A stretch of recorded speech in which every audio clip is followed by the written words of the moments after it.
Anyway, let's start with Syria. Syrian rebel forces have seized Damascus as the Assad regime topples. Now, this is a really interesting and, dare I say, complex situation. The morality of Assad is not complex. Assad is a brutal tyrant and also, a dog shit statesman in general. Can't speak for his, acumen in eye surgery. But as far as the rulership over Syria goes, not a good guy. Okay? This is something that I've talked about, especially as of late, quite a bit. Having said that, however, I analyze it in a way that is not dissimilar in many respects to Saddam Hussein, because there are plenty of people. Syria is a very diverse country. There are plenty of people who have been destroyed by the brutality of the Assad regime. This much is true. But the destabilization of Syria still, at the end of the day, benefits the United States of America. Okay? And we will talk in depth about all the parties involved today.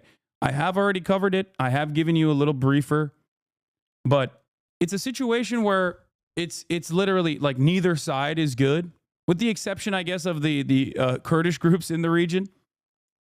But even the Kurdish groups that are good in the region are still directly funded and trained by America.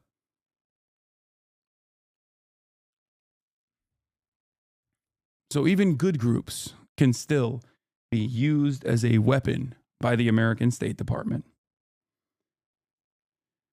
But let's get started.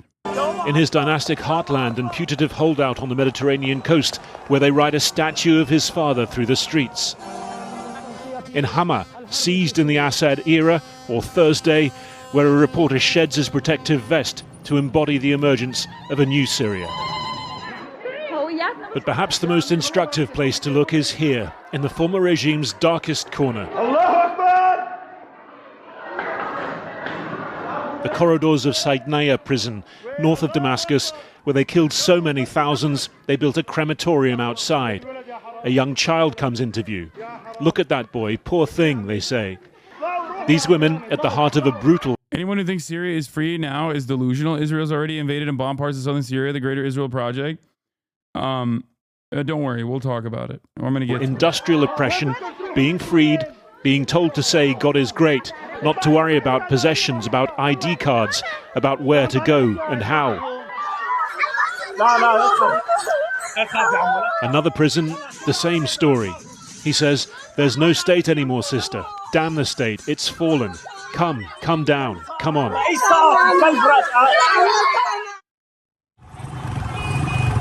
Russia's foreign ministry left to confirm that Assad was now out of the country, having left instructions to transfer power peacefully. Assad's prime minister saying he will stay in Syria to hand over government functions to a transitional administration. But for now, real power rests with this man, Abu Muhammad al-Jalani, leader of the Islamist HTS forces, listed as terrorists by many countries, that spearheaded the regime's collapse. For days... he got a copy of... Listen, he got a copy of Why Nations Fail from Acemoglu, the Turkish MIT guy, and he got woke. He read one copy of Why Nations Fail, and he was like, we got to protect these institutions. He's been talking in terms of moderation, of safeguards for minorities. Inside Damascus's Umayyad Mosque, a message of victory for Sunni Islam. This is a new victory, my brothers, for the entire Islamic nation. Victory, my brothers, marks a new chapter in the region's history. We have avoided the dangers of leaving Syria. Overall, is this a positive or negative? I I'm gonna keep it a $1.50 with you, okay? It is a very weird situation, and I don't think it will overall be positive. We'll see. But because Assad is so fucking bad, like, there are a shit ton of people, especially of Sunni background, that are going to be celebrating this, understandably. Okay? There are no... I'll go so far as to say there are no clear winners in this, especially for the Syrian population, other than Recep Tayyip Erdogan. Okay? And it's really interesting to think about because a lot of people falsely have said, I am a neo-Ottomanist, Turkish feudal warlord that wants to restore the glory of the Ottoman Caliphate. And if that was the case, then this would be the number one moment where I'm literally aligned with American State Department interests, and I could just freely talk about how incredible Erdogan is as a statesman. Okay? Because guess what? He did the damn thing. He did. In terms of realpolitik, Recep Tayyip Erdogan came out as the number one winner of this equation, more so than even Israel. Do you understand? Like, he's had a genuinely growing and very volatile anti-Syrian, anti-refugee movement in his country. He basically gets to send a lot of, well, not even send the Syrians back. They voluntarily will go back to their homes. There are millions of Syrians living inside of Turkey, which has created a lot of anger and animosity against the Syrians in the country. He now also gets to have a major say in what happens in this, border nation. There has always been a lot of back and forth between Erdogan and Assad.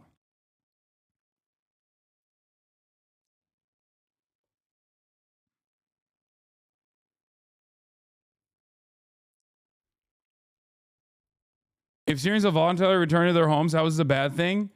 Oh, no, I'm not saying it's a bad thing. I think it's, look, no one should be forced out of their homes by a brutal regime, okay? That's why I'm saying that just like every other real movement during the Arab Spring, the Syrian revolutionary forces did not start at an incorrect starting point. There was a very valid reason for people to rise up against the Assad regime. But, as is the case globally, very quickly, I think other regional operatives, whether it be Russia that came to defend Syria, whether it be Iran that came to defend the Syrian regime, or whether it be America and America's obviously number one ally in the region, Turkey, and also Israel, that took advantage of the instability and used it to shove their own actors into the equation to suit their own interests.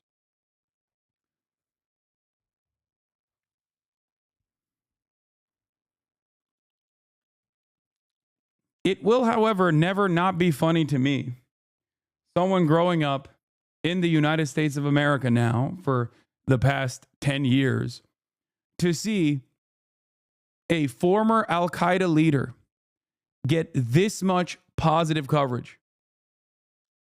In my opinion, this is so close to the Afghan civil war,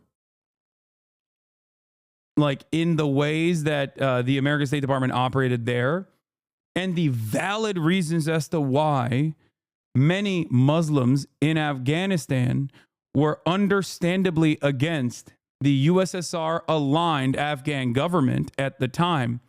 It is damn near identical. And I think we know what happened in the aftermath of arming and offering logistical support to the brave Mujahideen. It is wild to me that we are once again doing the exact same thing. Now, I have no good solutions to this. I don't. I do not know what the best pathway forward for Syria is. But the only thing I will say is that it is understandable that the Syrians that were victim to the brutalities of the Assad regime are celebrating. Having said that, those who have quote unquote liberated Syria from the throes of Assad's brutal regime are unfortunately not great either. Türkiye is the difference here. Her şey Amerikan gücü dahilinde değil. Kardeşim, NATO ülkesi, yapma etme.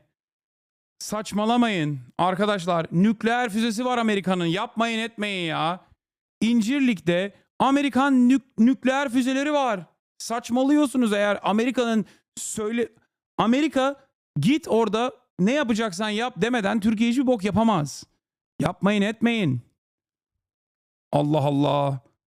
Saçmalık yani.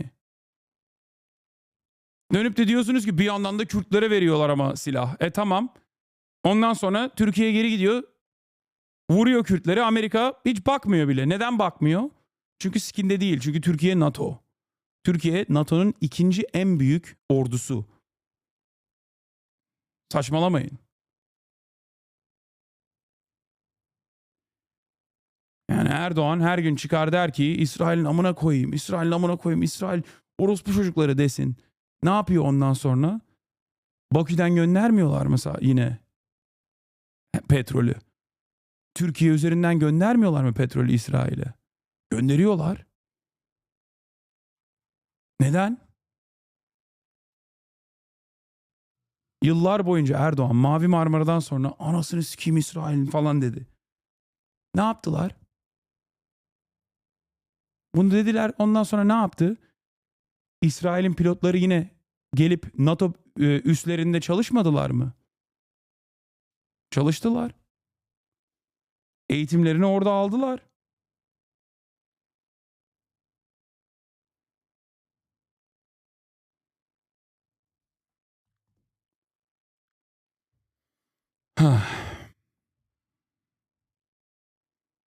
Anyway.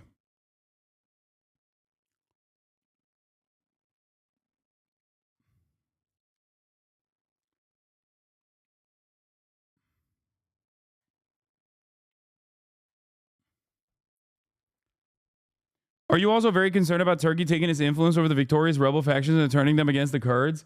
I think either it's going to be a Balkanization that is still pieced up by the Western forces. Israel will also have a say. I don't suspect Turkey like just straightforwardly pummeling the Kurdish groups in the region.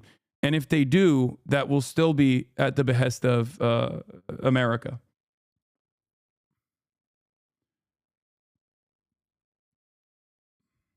We shall see.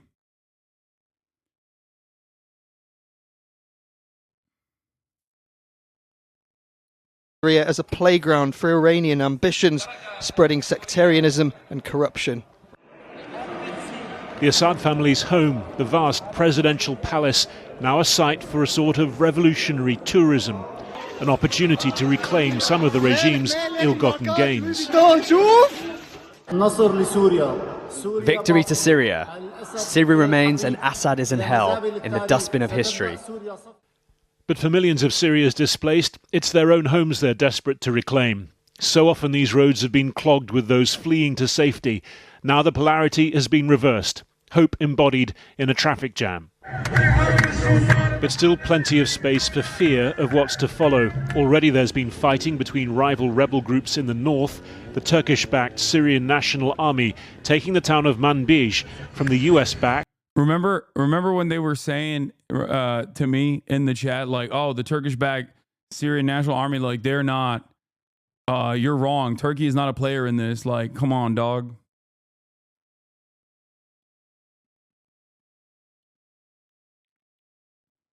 It's about to get, in my opinion, it's about to get more fucked somehow.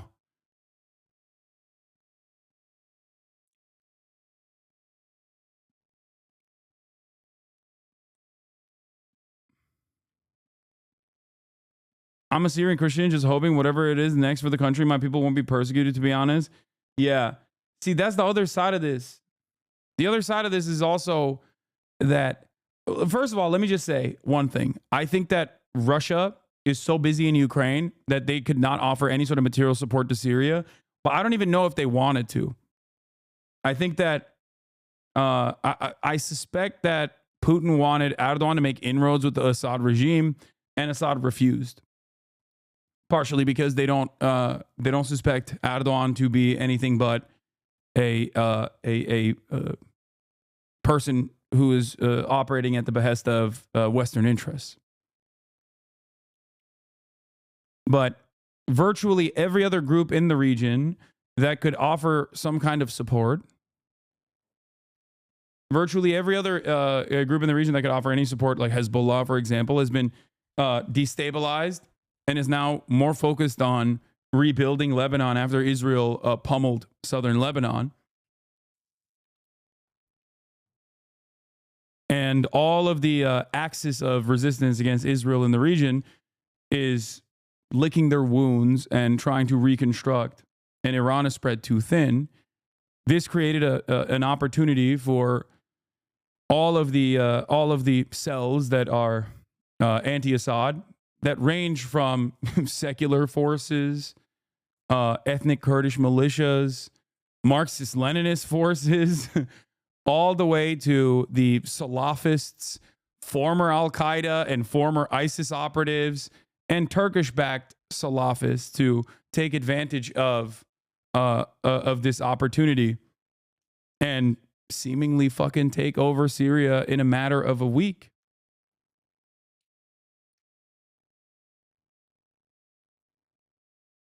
That is precisely what happened here. And I am fearful of what will happen to the many different ethnic minorities, ranging from Kurdish people to the Shia population to the Christians, especially under the Assyrians, especially under the rulership of, I mean, straight up Al-Qaeda. Like, these guys are former Al-Qaeda leaders. And if you listen to what they have to say, even the Salafists that are under the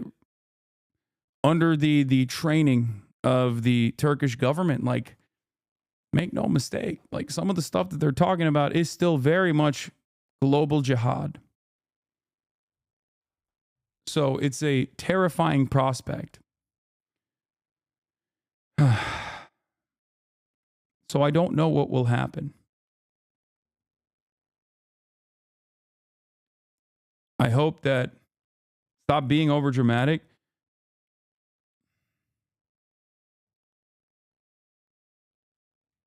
Chatter. It's impossible not to see random people being released from prison and the celebration that creates, that you know, the celebration that invokes. Okay, it's a good thing objectively. I am not of the mindset that, like, every single person that was imprisoned by the Assad government was a fucking ISIS terrorist or whatever. Okay, that's ridiculous. There are so many people who were falsely imprisoned. Having said that, however, the very fact that the major forces here, like major players in the coalition, being former Al-Qaeda leadership, I think it's understandable for me to demonstrate some level of concern, especially for all of the non-Sunni Syrian populations and even the Sunni Syrian populations. as a matter of fact. There is a reason why Hamas originally was in favor of toppling the Assad government, despite the fact that they literally operated in the way that they operate out of Doha right now. They used to operate out of Damascus. Okay? Because there was a valid reason for the uprising against Assad. But if you are to expect me to sit here and be like, this is going to be fantastic for Syrians because the major coalition head, who was a former Al-Qaeda guy, is now saying, oh, that was just a phase. When we were like decapitating Christians, when we were beheading Christians, that was just a phase for me. I'm good with that. When I said global jihad and, you know, rising up in arms against the Christian heretics, like that was just a phase. I'm good now. It's hard for me to believe that. And this is before we even get to Israel in the equation as well. While the Assad regime is not exactly pro-Palestine and hasn't been for quite a while, okay?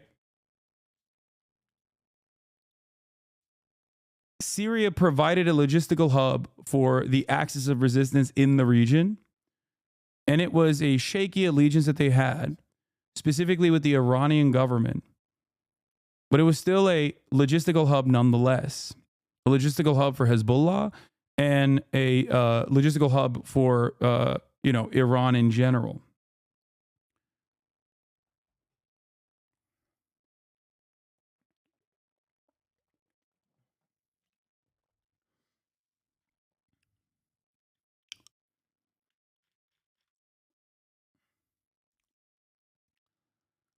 The Kurdish movement said they're ready to open discussions with all the forces. You are a little bit underestimating the capacity of Syrian people to organize. HTS are less radical than before, even from 2018, and not only after U.S. backup.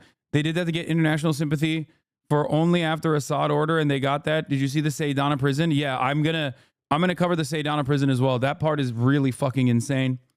Saydana prison apparently has, it's like a fresh hell. They have, that's the one with the multiple floors that are impossible to reach at this point, right? Look, I question anyone that says like HTS is reformed. I don't think it's, only time will tell. I am very skeptical. We shall see. Having said that, however, said Naya.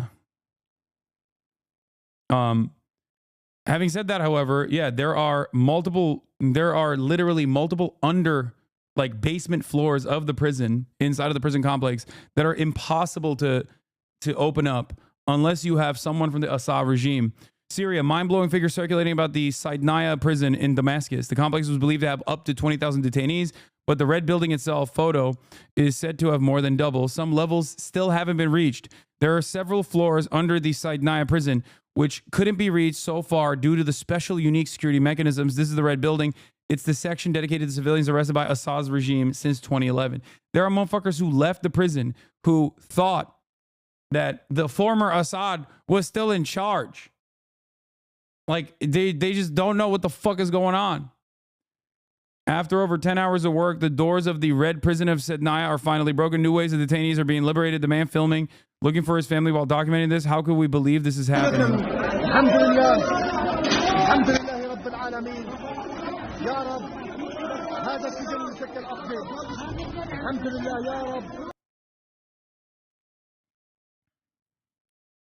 Yeah, there were prisoners who have been in there for so long, they thought they were being liberated by Saddam's army.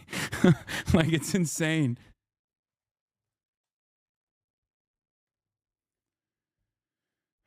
I think it's important to note that the Turkish HTS is different from the Syrian Free Army, which captured Damascus. The latter is directly funded by America, whereas the former is indirectly through Turkey. Bottom line is they are distinct groups, and history suggests infighting may occur when there's a vacuum, so I don't think this spells the end of the civil war. Yeah, I don't think so either. It's like, rarely ever do you have like so much sectarian infighting amongst groups that are also directly being funded on either directly or indirectly through a regional ally like Turkey, still funded by, the American State Department. Bazı tutukların akıllı telefonun ne olduğunu bilmeye belirtiliyor. They're saying that detainees don't even know what a smartphone is. Look, Chaotic images from the infamous Sednaya prison with people advancing layer by layer to free the prisoners.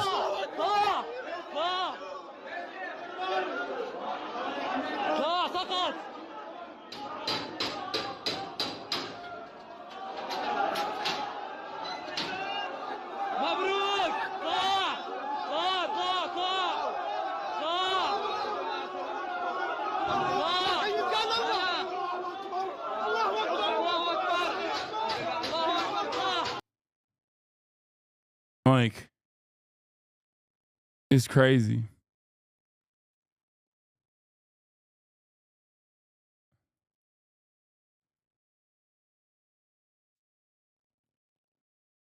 Eight years ago, Amnesty reported that prisoners were being left without food for days, sometimes even weeks. People are tortured and beaten for hours without breaks, sometimes every single day. Many die and are left to rot in crowded cells, while others are alive with diseases spreading.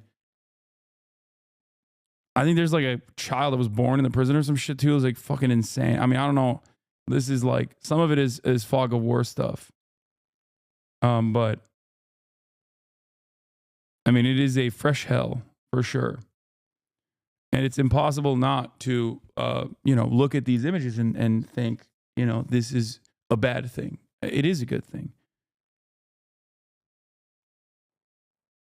Out, you're free, out. Bashar al-Assad has fallen. I need my ID. You don't need ID. The checkpoints are gone. I'm from Homs. He's liberated too. Then on men's level, what about the women? The women are out. Don't worry. The son of a bitch is gone.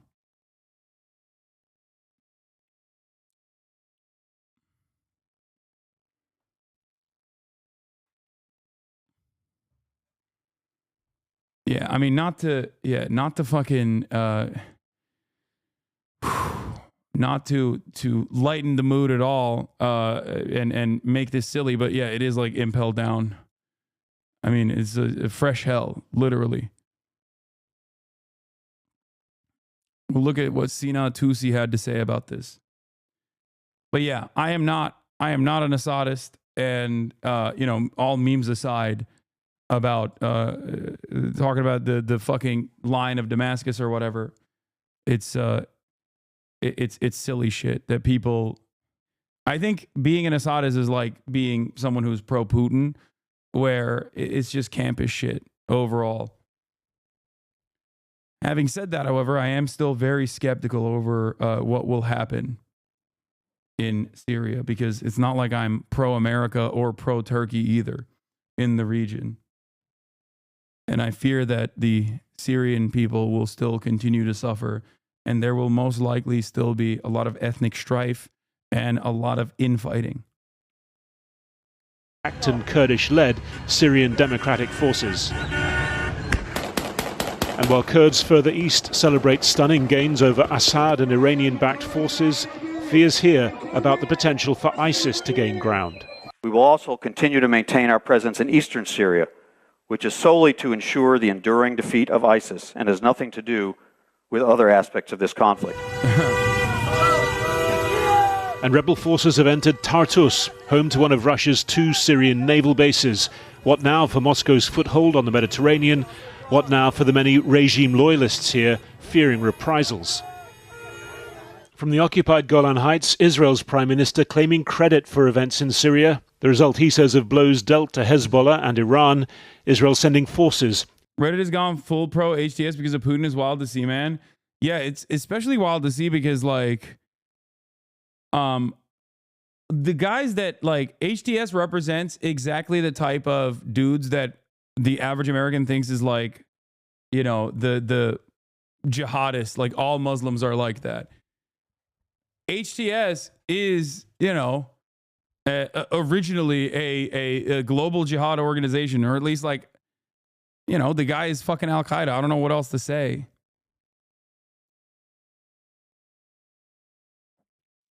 Like, it's so crazy when they when they point to Hamas, like Reddit points to Hamas and says like, these are Salafist jihadists, like these are scary guys. And then when there are people who literally have done the, beheadings of Christian people and shit like that, all of a sudden they're like, no, we're with those guys because everybody told us that those guys are good.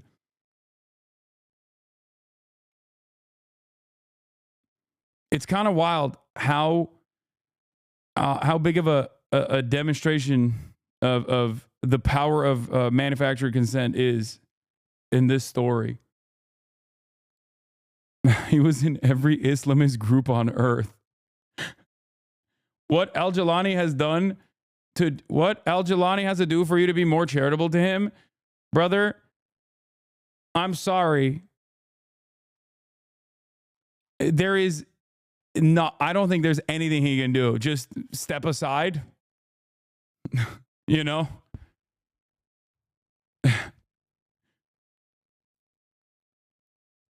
Like they fucking wokeified Al-Qaeda, dude, in real time.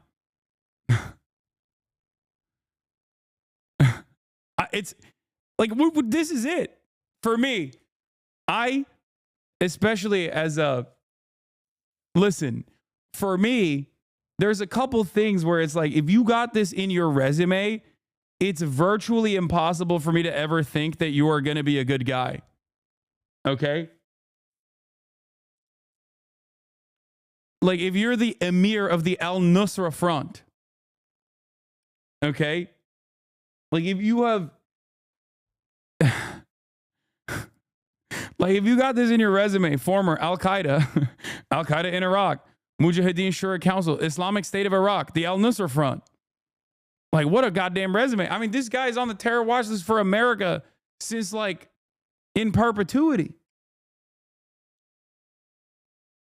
All he had to do was take the fucking headdress off, take a shower, trim the beard a little bit, and put the goddamn fatigues on for everybody to be like, nah, he's woke now. Like, yeah, this guy was in the terrorist groups like he was collecting infinity stones. You know? It's crazy. It's so funny. Chatters in here being like, yo, give him a chance.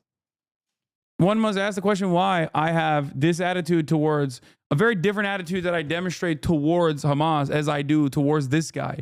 And no, it's not because I'm like, fuck America unconditionally. I understand how violent and ruthless the Assad regime was. Okay, I get it. I get why people would be like, yeah, this guy is our salvation. Okay? Especially if you're Sunni, like if you're being oppressed. It's just, you know, it's hard, man. It's hard for me to trust the dude who has spent most of his fucking career in ISIS adjacent groups. Yeah, they put him through the Zelensky beam. All of a sudden, he's wearing fatigues. He's like clean cut, talking about how he's reading Why Nations Fail and shit. And I'm supposed to be like, yeah, no, this guy is good now. I mean, that's crazy. And I know Charles Lister likes or is like talked about them a lot. And I like Charles Lister's commentary on other stuff. But on this issue, I feel like I'm a little bit more skeptical than he is. You know what I mean? Yeah, they Zelenskyfied him. Like, yeah, he's reading Settlers of Catan.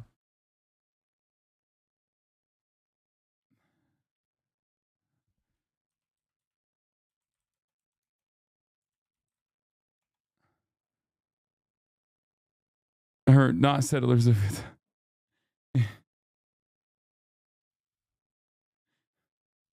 Oh, yeah. All right, let's continue with this video. Into the UN buffer zone. Syrians know all too well the perils of this moment, but across the country, they're choosing to focus on its he's reading the board game Settlers of Catan by Jay Sakai. Potential. Nowhere more so than here in Damascus. Funny how you trust Wikipedia. Oh, my Lord. No, it is way too complex for you to... Wait, what? I'm sorry that I'm covering the fucking... Yeah, it is over your head. Okay, come in and say hi. There's some historical irony in the IDF. Entrance into Quneitra, the old city of Quneitra, is a thriving cosmopolitan city. Capital of Golan was occupied in 1967 and immediately cleansed. Jumped to 1974's disengagement between Golda and Hafez. And Quneitra was set to return to Syria. What does Israel do? Destroy the city. Blow everything up. Gone. Arab papers called it the Hiroshima of the Middle East. Old Quneitra remains empty to this day. Here we are 50 years later. I can't believe you would, as a Syrian. Oh, yeah, guys. Austin has revealed himself as a Syrian. No, basically, my family comes from the part of Lebanon that was Syria. This motherfucker just wants to be I'm just everything. fucking with you. I'm Lebanese, but I just, they come from the part of Lebanon that was Syria, but it became Lebanon. Anyway, I'm just saying hi and bye. I'm going to leave because I thought we were going to do a Sunday fun day, but evidently not. I mean, we could do the. I mean, I won't even be. How long are you here? Like, I'm not going to be here for that long. It's all good. No, hey, you know what? It's fine. I'll be back next weekend. You son of a bitch. I mean, look, no, I don't want to disrupt your flow. This is obviously something that everybody wants to. Well, I was going to say is like, if you want to wait a little bit, we can get back to Fit review. Wait, you were doing Fit reviews? I didn't do it. I'm saying I will though. No, I have to go like in 30 minutes anyway, so I'm just going to go now. Oh, really? Yeah. I just popped in. Hey, you know what? It's okay. Sometimes it doesn't work out, and that's okay. I'm going with the flow. I'm off my Prilosec. You're such a ridiculous person. We'll see you next weekend. All right. All right. Peace. Peace. Okay.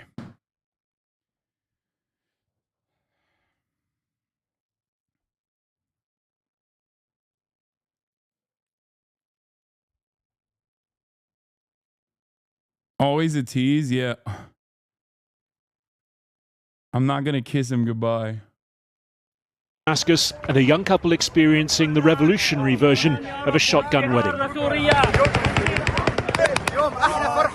It's the most beautiful moment of our lives, and because we won't experience this joy twice, I decided my wedding would be today, on 8/12/2024, a date we'll remember. It's an unforgettable day we'll teach our... Okay, this is like totally random and not the main point, but I do hate that people still fucking shoot guns into the air to celebrate. Is so bad. It's such a bad practice that needs to be abolished in its entirety because it's so fucking dangerous. Every time I see that shit, I'm like, dude, those bullets land, dog, and it literally kills people. It's so fucking dangerous. Not the point here at all, but I hate seeing it. I'm like, oh, it's so it's so unimaginably fucking dangerous, dog. It is so dangerous. No, they're not firing blanks, brother. They're firing real bullets. You're being the too woke friend right now. Listen, if that's the one time where I'm the friend who's too woke, then so be it. Okay?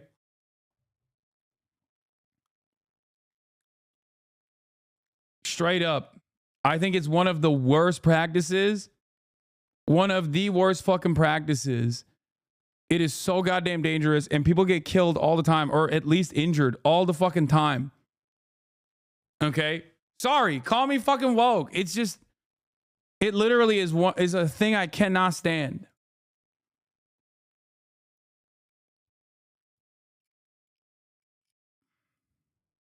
Children about. Just what will this day come to signify? A question perhaps for Syria's as yet unborn generation. Harry Fawcett reporting. Well, ruling Syria was a family business for the Assads that began in 1971. Here, Edward Heath was prime minister at the time. First Hafez, the father, and then Bashar, the son, who became the heir apparent after his... Yeah, this is funny. Dude, every day there's a new Jelani statement. It's so funny. It's fucking awesome. He said, new Ahmad al-Shara Jawlani statement. To all the military forces in the city of Damascus, it is strictly forbidden to approach public institutions, which will remain under the supervision of the former prime minister until they are officially handed over. And it is also forbidden to fire bullets in the air. Interestingly, when it was first written, it said Al-Rais and not Al-Qaid, but then quickly edited. Very interesting. Yeah. Even woke-ass Jelani's like, bro, we can't do that. We can't be doing that. That shit is not good. He's woke. He's DEI. He's so DEI. They hit him with the Zelensky ray. Anyway. His older brother died in a car accident in 1994. The Assad family survived the Cold War, multiple regional wars, and a civil war. But in the end, they couldn't survive the distraction of Russia in Ukraine and Iran and Hezbollah facing off against Israel. The President of Syria and Mrs. al-Assad, Your Majesty. Once upon a time in 2002, Assad, the former eye doctor, and his wife, the doctor's daughter from Acton. The young Al-Rais means the president, and Al-Qaid means the commander. president of Syria was someone that many thought they could do business with. Syria is going to be an important part of building a peaceful and stable future in the Middle East. I was there. The First Lady of Syria was so Yeah, Asma is a baddie, straight up. Like, unlike any other in the region that Vogue called her the Rose of the no wonder Assad was a wife guy. Like, desert and put her on the cover. The Assad family became pin-ups of bliss and normality. But family history told a different story. Bashir's father, Hafez, who came from the small Alawite minority, had ruled Syria with an iron fist for over a quarter of a century. He was respected in Moscow and Washington and feared at home. And a decade after the son took power, the Arab Spring came to Syria and the other side of Assad's character came to the fore. there's a TOS here. In Deraa in the southwest, the regime shot dozens as ordinary citizens echoed the cries of freedom from Tunisia, Egypt and Libya. The former eye surgeon became blind to the suffering of his own people, inflicted by him and his henchmen. In his prisons, torture, including of children, became the norm, and hundreds of thousands of civilians disappeared. The catalogue of brutality mounted, as did the bodies, almost 500,000.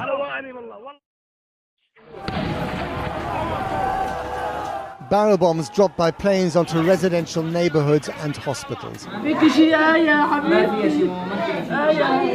And in 2018, a chemical attack in Douma that may have killed over 1,000. It was condemned by President Obama, who ended up ignoring his own red lines and stayed on the sidelines. What kept Assad in power... Hillary Clinton probably has the same kill count of Jelani, and you still give her a chance and even a vote. Al-Qaeda can also become tepid neoliberals too, can't they?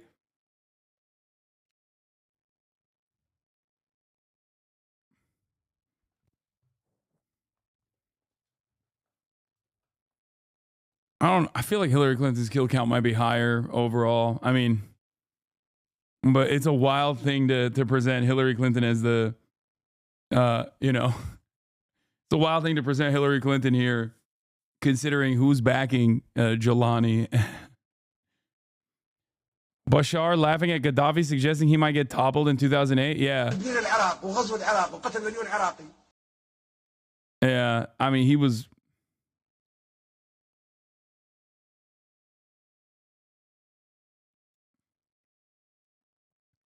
شو سبب تدمير العراق وغزو العراق وقتل مليون عراقي؟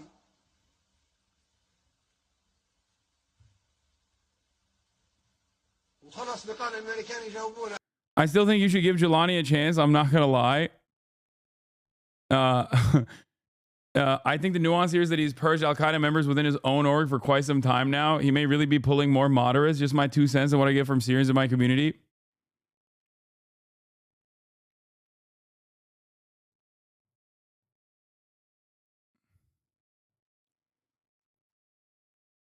Yeah, good luck to everybody involved, okay? I saw this as well. This account is like not great, but this is from the interview that he conducted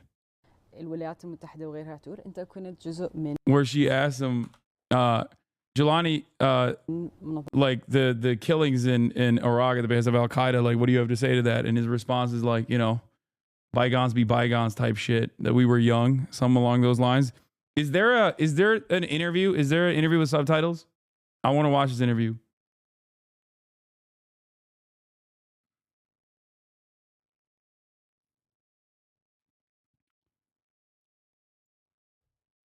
It's in the playlist? It was military help from some powerful friends. First, neighboring Iran. The Shia power helping Assad's Alawite Shiite minority. Here, Iran's pin-up commander Qasem Soleimani addressed the troops fighting the Syrian rebels before he was killed by an airstrike ordered by President Trump. And then there was Moscow, whose planes and helicopter gunships ruled from the Syrian air. Putin and Assad had both taken power in 2000, They believed themselves indispensable to the rule that keeps or kept their country together, and increasingly their end justified some brutal means. Syria's civil war exported its consequences. 7 million ended up on the refugee trail in Turkey and Lebanon, and in 2015 on the long trek to Europe. Many of them heading to Germany, huddled masses triggering unintended consequences inside the EU. The rise of the anti-immigrant far right, breathing life into Germany's AfD. New life into France's Marine Le Pen. More life and power into Hungary's Viktor Orban. And even providing Farage's Brexit campaign with perhaps its most powerful, if misleading, poster. President Assad was kept in power by Iran and Russia, and with one distracted by a standoff with Israel and the other by war in Ukraine, they threw him under the bus this week, leaving his country up for grabs. Whoever ends up ruling Syria, and however, the next few months are bound to show once again that what happens in Syria doesn't stay in Syria. Well, with Assad gone and the country in the hands of different groups... Putin sold him out. I mean, I think Putin's relationship with Assad was always a strategic one. It wasn't like they were super on board with one another regardless. Plus, he has his hands full with the whole invading and bombing the shit out of Ukraine situation.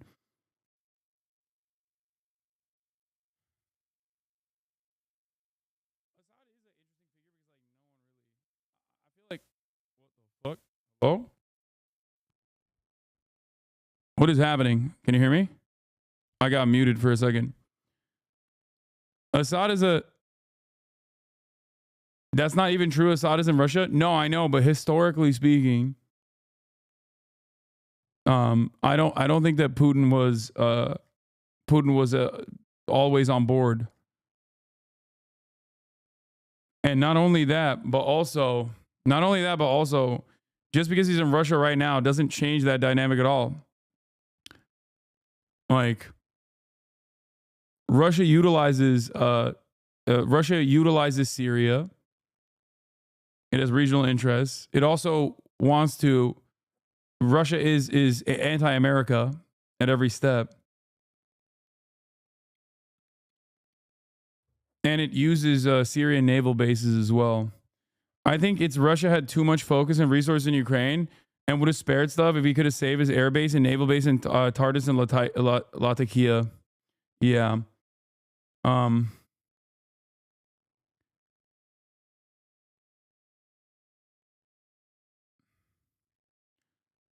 Groups of rebels. What now for the future of Syria? A little earlier, I spoke to the Syrian columnist and foreign policy expert, Dr. Hyde. He's a consulting fellow. Shut the fuck up. This dude's name is not Hyde. At the think tank Chatham House in London. And I began by asking him if he thought that Assad's downfall was made possible by his allies being distracted with other wars. So if you look at Russia's position, has moved most of its equipment as well as personnel away from Syria because of the war in Ukraine. And it was difficult for them to then allocate the resources needed for Assad to be able to stop opposition fighters.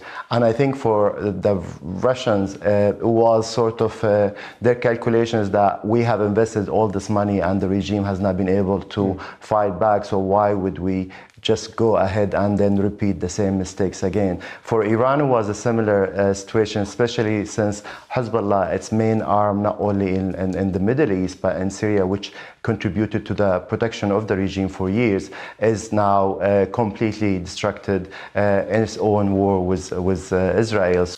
And so what happens now? Because there are so many different rebel forces, from Kurdish separatists to, Islamists of different, levels of extremism that have converged on the big cities. Who's going to actually run the place now? Syrians are celebrating today, I think many are trying to figure out what tomorrow holds. The problem right now is, as you mentioned, you have rebel groups, different ones, not only the ones who started the fight, but then you have local armed groups who then also started their own fights in order to liberate their areas from the regime. This is what complicates the situation. How will then the political opposition that is now entering negotiations with different groups will be able to then establish not only contact but influence over the groups that are controlling the territories on the ground, and who will be able to then determine who will have the biggest say in what the transitioning body would look like. I mean, given the state of the Middle East at the moment, if Syria implodes or becomes chaotic, or there's another kind of civil war that results from this, what are the consequences going to be for the region? Big consequences. You have the most obvious one will be the new flow of refugees to neighboring countries and potentially to Europe and elsewhere. Then you have the security element. Then you have clashes maybe not only being contained to Syria, but involving other countries, groups even operating from Syria against other countries or carrying out attacks. Then you have the ISIS sort of threat. The group has been gaining sort of more resources, as well as carrying out more attacks in Syria, and this would create a golden opportunity for the group to be able to just carry out attacks not only in Syria but elsewhere as well. Of course, you know, power is changing, including in Washington. Mr. Trump takes over at the end of January. I mean, does he have any impact on this new reality in the Middle East?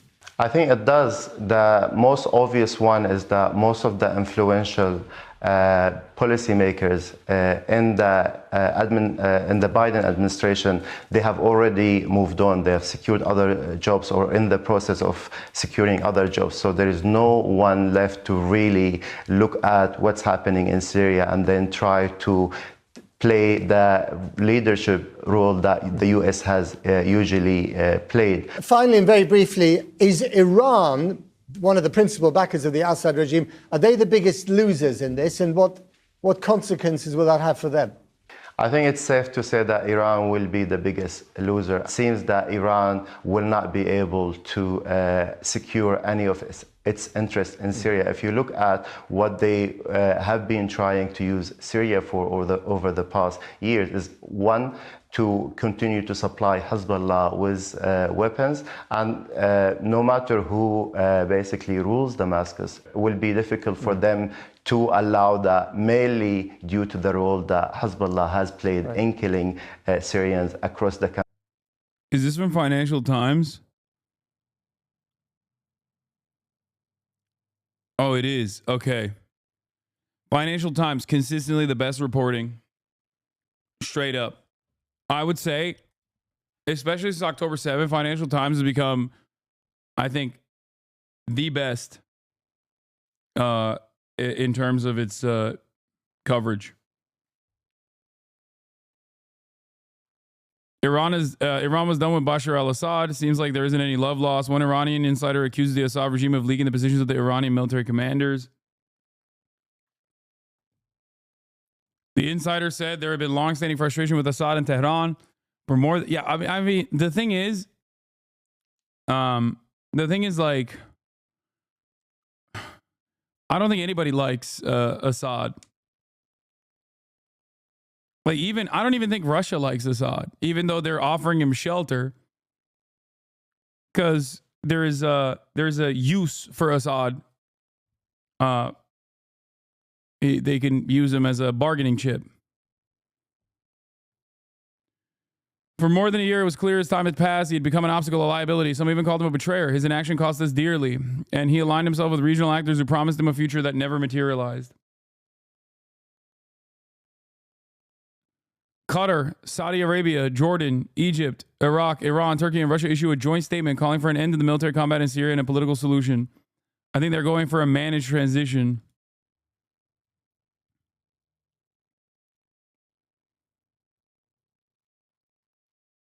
We are coordinating and find a political solution to the crisis in Syria. The meeting of ministers stressed the importance of strengthening joint international efforts to increase humanitarian aid to the Syrian people.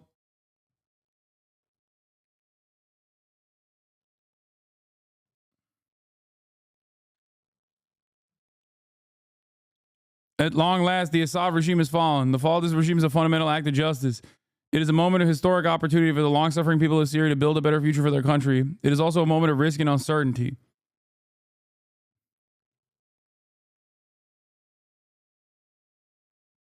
Is Al-Qaeda good now?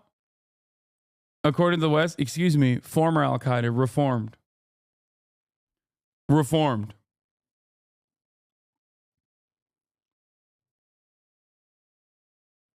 He's reformed now. He got hit with a DEI ray. She leaked it. Now, who the fuck is ready to trade some friendship bracelets with me at the last Eras tour show? I don't know what you guys are talking about. What did she leak? DE-ISIS.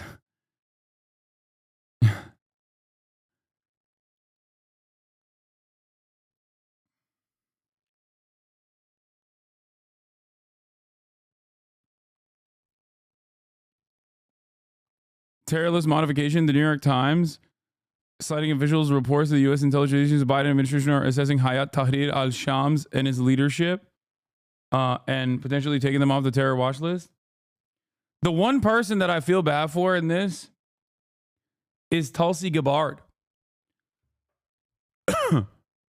I wonder what she's going to do. Like, there's anti-interventionists in the American government that were very critical of the Obama administration's dealings with Syria.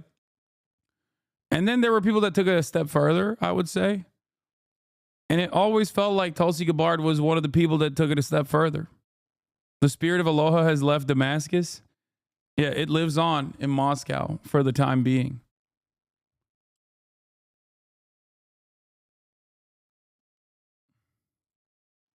Why did Tulsi like him?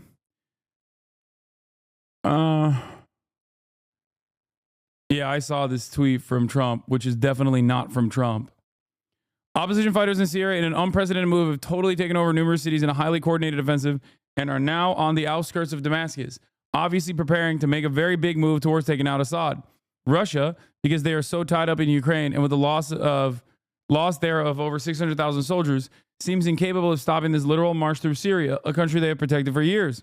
This is where former President Obama refused to honor his commitment of protecting the red line in the sand, as all hell broke out with Russia stepping in.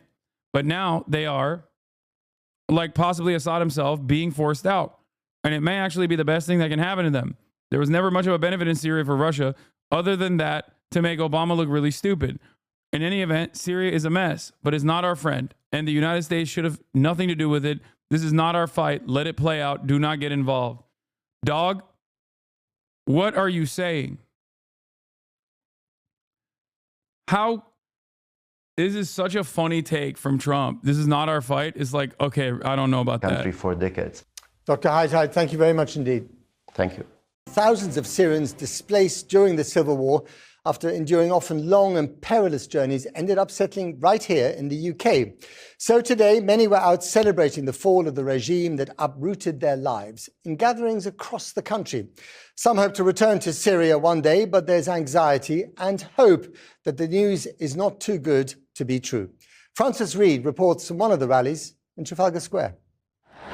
Celebration after so many sleepless nights, watching events unfold from 3,000 miles away. All those here in Trafalgar Square see the events of the last few days. What is this? Why? You're going to say it's complicated? 36-month subscriber. Libers is complicated. Why? Can't answer. Wait, what? Jesus Christ. Just say who's siding with Israel. Who's supporting Israel and Israel's interest in the region? The rebels or Assad? Well, here's the problem. Okay, I'm going to untime you out. While, yes, Assad has provided logistical support to the axis of resistance in the region, something that I openly mentioned, is not exactly, they weren't exactly wonderful allies to the Palestinians in general. Now, there were some personal reasons for why they were not. Historically speaking, they were much more interested in offering not only logistical support, but also directly allowing Hamas to operate inside of Damascus. Having said that, however, two things are still true. Assad was pretty fucking bad at governance and very ruthless, very brutal. And yes, this absolutely benefits Israel. 1,000,000%. Of course it does. We haven't even gotten to that part of the equation yet. Do you think I'm not going to fucking cover the reality that Israel is already has already made its territorial ambitions and its security concerns known? It's kind of a big deal.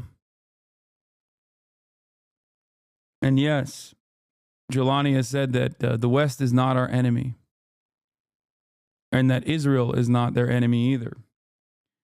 After all, Israel itself had worked in the past with al-Nusra. So,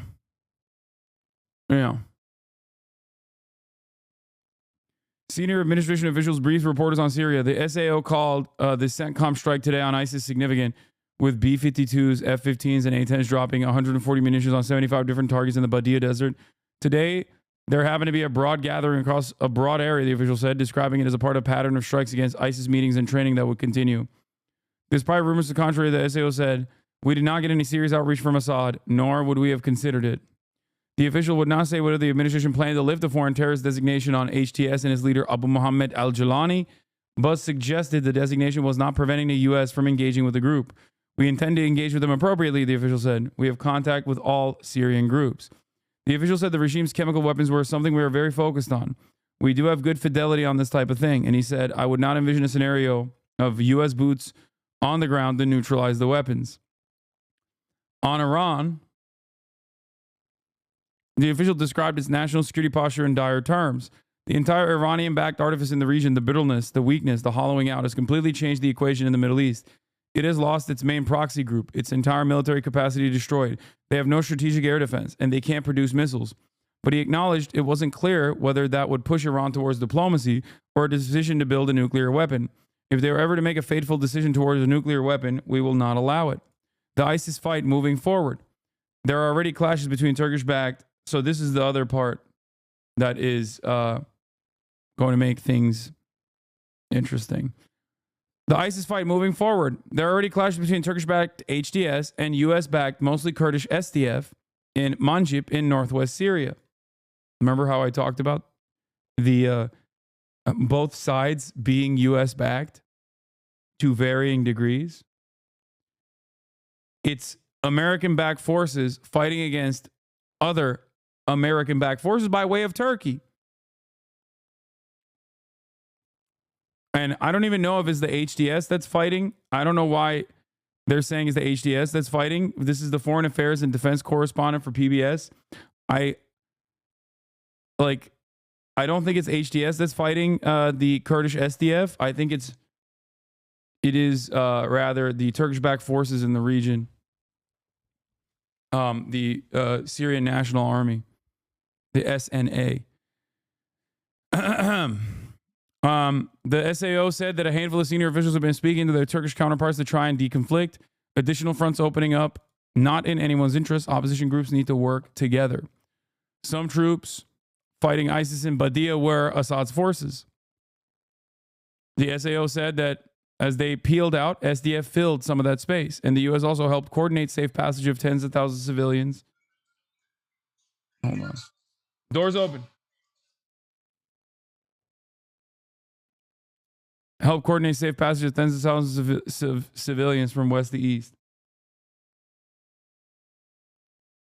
Yeah, Pentagon-backed groups versus CIA-backed groups versus Turkish-backed groups. Read NATO American-backed groups. Yeah.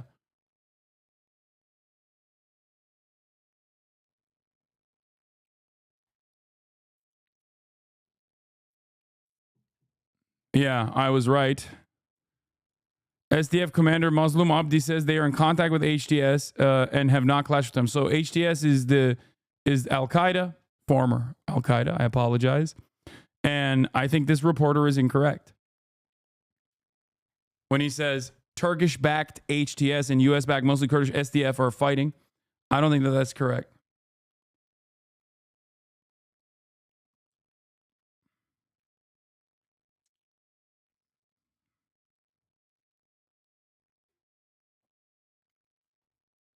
I think he made a mistake. He meant Turkish-backed SNA. Because, yes, the Turkish-backed forces, the Turkish-backed coalition forces are definitely, they have additional interests in mind. HDS are Islamo-communists, friends with Marxist-Leninist SDF? Yeah. No. You're insane.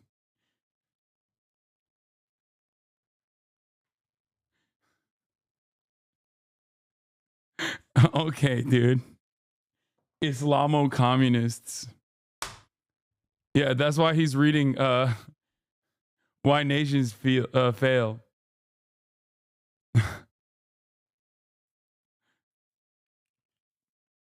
Yeah, they say no jihad but class jihad, famously.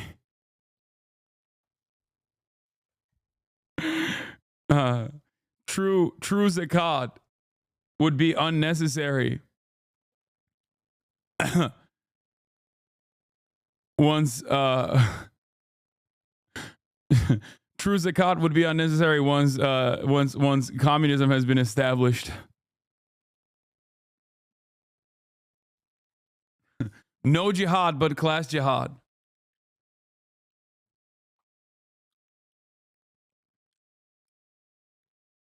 Congrats on winning the bet. Oh yeah, it's true.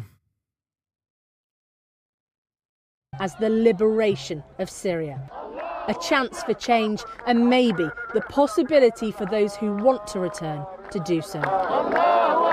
Mayor al-Bakr. Oh, urgent. The Washington Post, citing a senior U.S. administration official, we do not rule out removing Hayat Tahrir al-Sham from the terrorist list.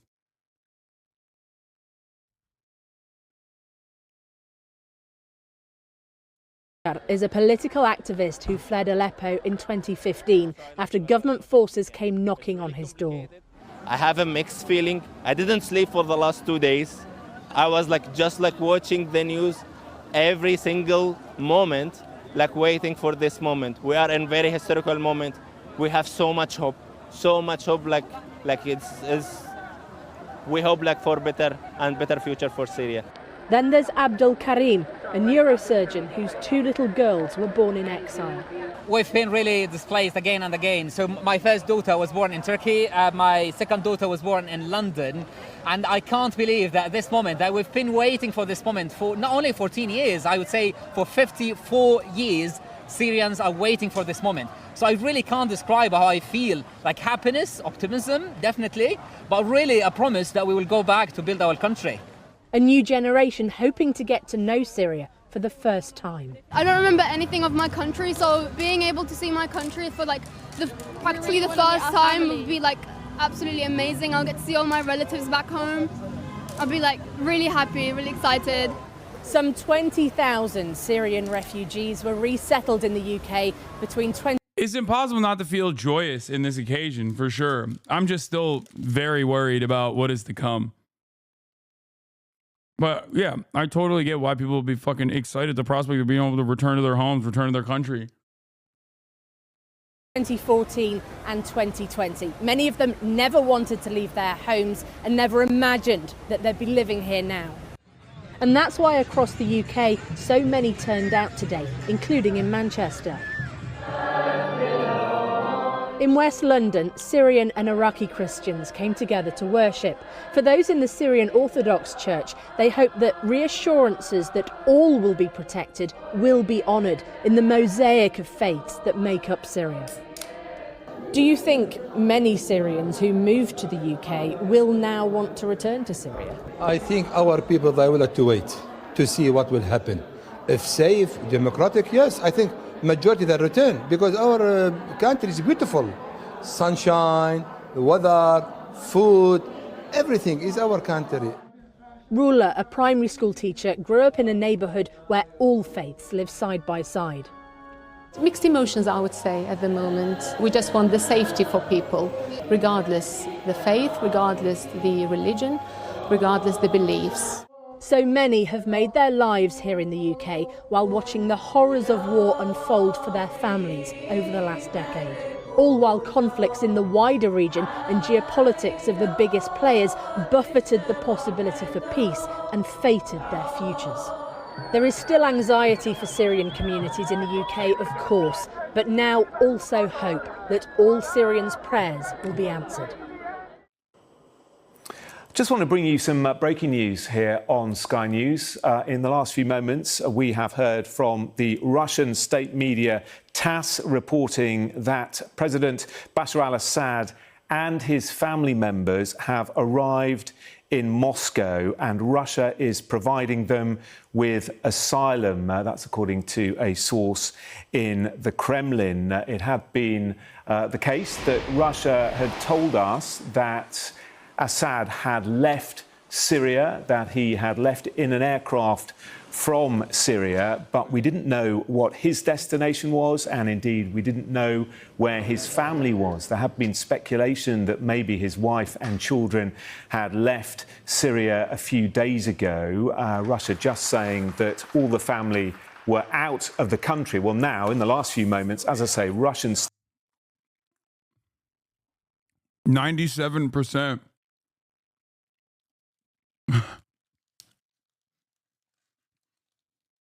The people rejoice for the Lion of Syria.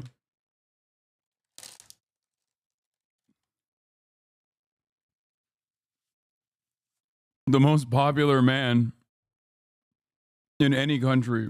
State media is reporting that Bashar al-Assad and indeed his family have arrived in Moscow, in the Russian capital, and Russia is providing them with asylum. At one stage, it was thought perhaps they had fled to the other Syrian ally, Iran. Maybe they were getting asylum in Tehran. But no, we are now told that the family is in Moscow. Let's bring in our Moscow correspondent, Ivor Bennett. Ivor, we were only speaking a few minutes ago, weren't we? I'm uneducated on what's to come, but why are we worried about... The question was, I can't find it, but someone asked, I'm really not very educated on the Syrian civil war, but why are we worried about what's next to come? Asking from a place of lack of education and ignorance. A couple different reasons. One, you can point to Libya, you can point to Afghanistan, you can point to many other places where, like, depending on what kind of governance Syria will be subjected to, given its diverse background, given its given the pre-existing ethnic strife and the current power vacuum that exists there, these upcoming months will be very important on who gets to rule Syria and how they rule Syria.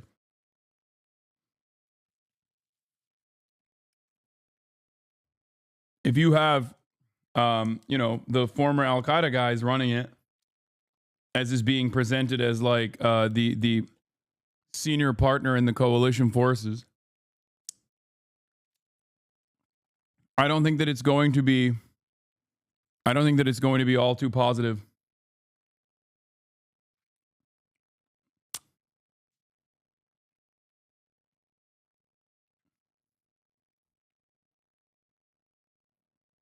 Wouldn't Afghanistan be a counterexample in terms of general stability? I don't think Afghanistan is better off being run by the Taliban. Do you?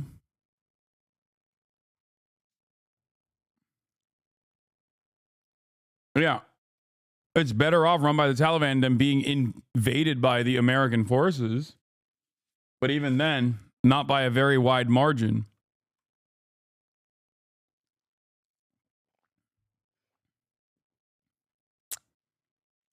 It's not ethnic strife. Most of us love our non-Muslim neighbors more than our Muslim neighbors. The fucking Islamists that got training and support from Turkey and the USA. No, that's what I mean. That's what I mean when I say ethnic strife. I don't mean like people are going to fucking rise up in arms against their, you know, Christian neighbors or some shit. No, I'm saying that depending on who runs Syria and how they run Syria, there will be quote unquote ethnic strife. And besides that, there's still obviously, you know, Kurdish forces that have never really stopped fighting against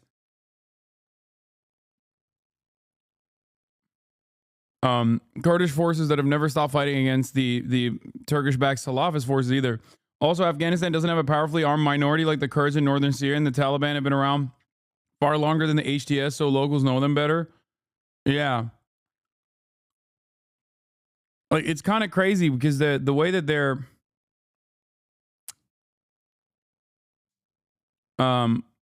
it's if those guys start implementing like really fucking strict controls and start punishing non-Sunni Muslims, like how the fuck is that any better for the Syrian population?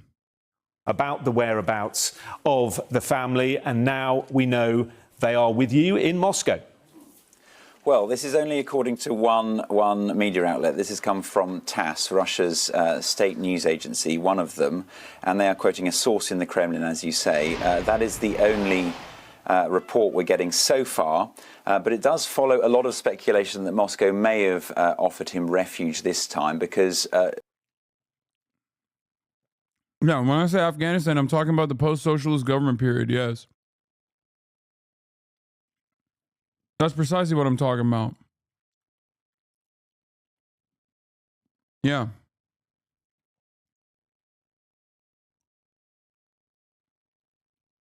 That's why I said it's almost a direct comparison. Because the USSR-aligned socialist Afghan government was being pretty fucking ruthless to the Muslims in the countryside. They were. They openly were insanely fucking violent. Straight up. So people understandably had a reason to revolt.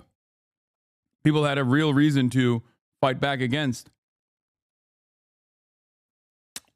People had a real reason to fight back against the government.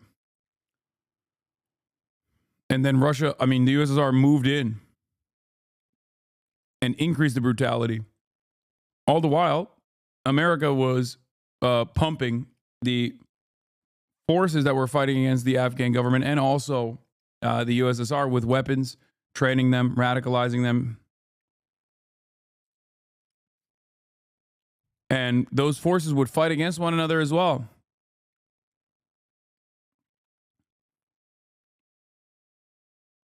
So we shall see.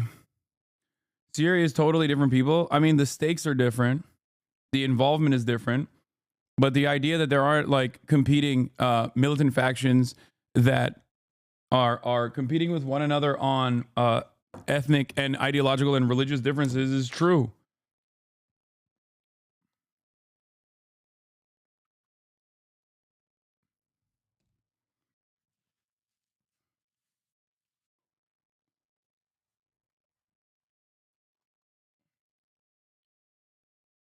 That's the reason why Jelani spends a whole bit of time in Western press talking about how nice he's going to be to the minorities. Do you understand? Because that's the major concern that everybody understandably has. About 7 to 10 days ago, there were a lot of rumors that he and his family were in Russia following the rebels' offensive in Aleppo. And those rumors were never confirmed, but it did fuel speculation, as I say, that Moscow may have offered him refuge this time following his disappearance and reports that he had fled the country. Russia, in a statement earlier today from the Ministry of the Foreign Affairs here, they said that they don't know where Assad is. They have no information on his location. They said all the information they gave was that he has departed office and that he has left the country following negotiations with a number of participants in the armed conflict.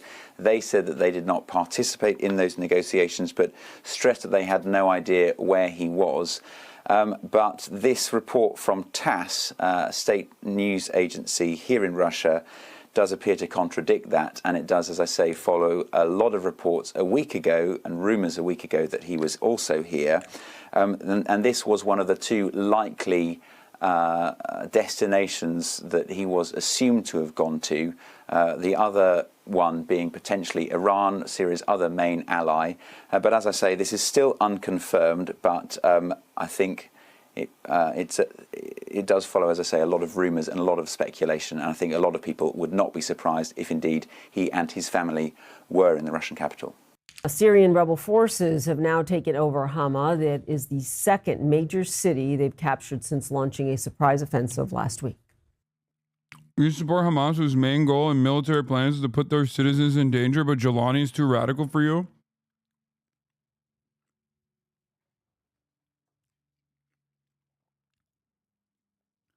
You notice how when Israel was doing propaganda against Hamas, they would say Hamas is ISIS?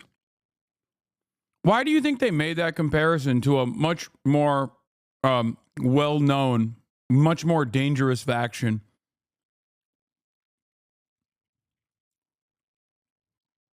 Yes, there is no comparison between Hamas and fucking Jelani. Like, are you stupid? This guy is literally ISIS. The fuck are you talking about? You're like, oh, I can't believe that, like, I can't believe that you would be more critical. I can't believe you would be more critical of fucking Jelani than Hamas. Yes, of course. I think that one singular nationalist movement under permanent sovereignty by a foreign occupier state is infinitely better than a American-backed terror cell that has beheaded fucking Christians and shit. What the fuck do you mean? Just because he says he's woke now doesn't change that equation for me. I'm gonna be skeptical until proven otherwise, and I hope I'm wrong.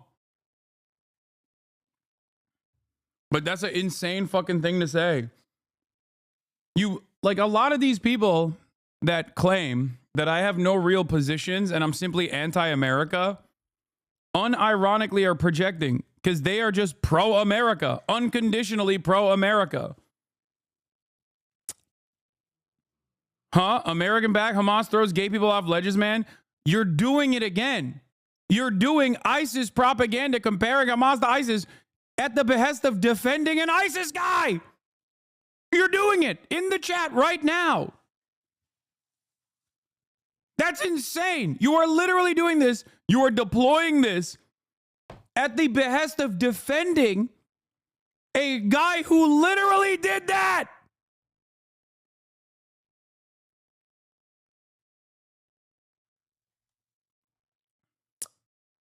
What the fuck?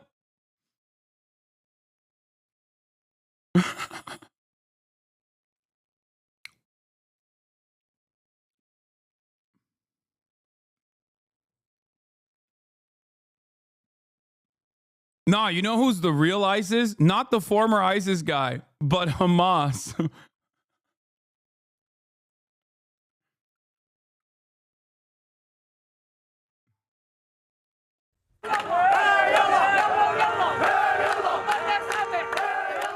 Syria's military says its troops had to withdraw from Hama after rebels entered several parts of the city in another blow to President Bashar al-Assad.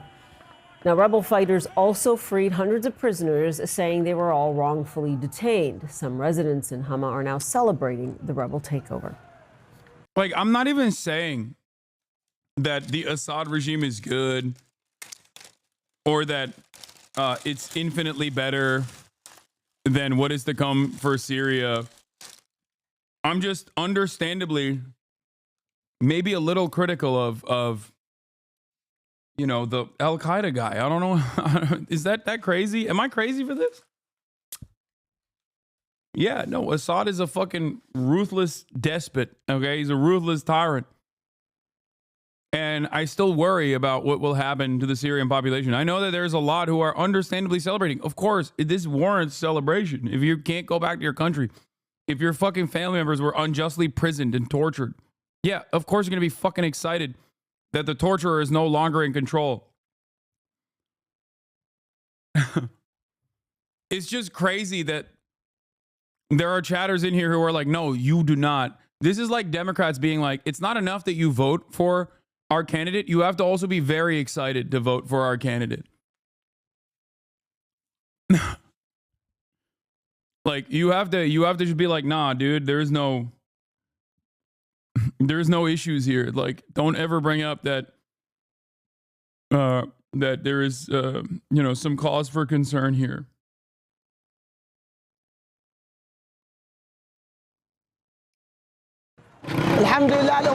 Thank God, we've been waiting for this day for a long time, and we're all coming out on the street. This is the happiest day for us. We were afraid to go out at night. We've been waiting for this. Do you think there'll be a government ruled by Jelani? I hope not. Feelings that can't be described. It's been 50 years we've been suffering injustice and crime and oppression. This is a historic moment, a priceless moment. Priceless moment. Now, rebels are vowing to push further south to Homs. That is the next major city on the road to the capital, Damascus.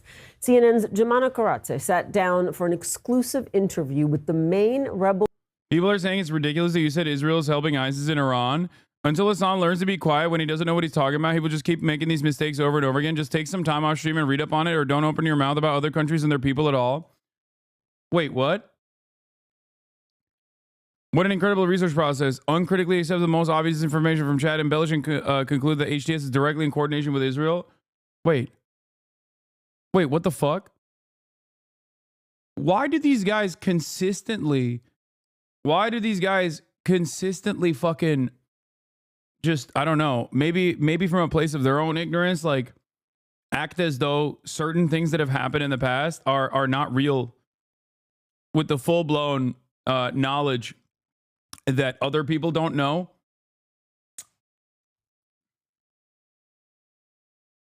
Wait, hold on. Oh. I'm going to call it Uber for my dad. 1, HTS is former Al-Qaeda and ISIS. Number 2, the Al-Qaeda and ISIS equivalents in the region have absolutely collaborated with the Israeli government. I understand it's easy to people to dunk on Twitch streamers in these clips. There's actually reason to believe that Israel at least has tenuous partnership with HTS. If you don't believe Hassan, maybe the ex-Mossad head from 8 years ago will convince you. Okay, you say no. Why did Al-Qaeda link jihadist groups in Syria fight against Israel as it committed genocide in Gaza and slaughtered thousands in Lebanon? Because Israel armed and supported them. Don't believe it? Here's the former head Mossad Ephraim Halevi admitting it. There have been reports that Israel has been treating wounded Syrian rebel fighters in its hospitals on the border, including fighters from Nusra Front, which is, of course, the Al-Qaeda proxy in Syria. Do those reports worry you that Israel's helping wounded Al-Qaeda-aligned fighters? As I said before, in a different context, it's always useful also to deal with your enemies in a humane way. And I think that when you have people who are wounded and you can deal with them in a humane way, the considerations as to whether to take them in are not simply whether it's politically useful or whether it's politically So it's purely humanitarian, you say. So there's no tactical or political strategic... Why do people who say do your research don't understand that, like, maybe they should do their own research sometimes? Like, I mean, this is just one guy, but we've covered this extensively. Yeah, Vice did a documentary on it. Syrian fighters rescued by the IDF, the war next door. Thank you, Elint News.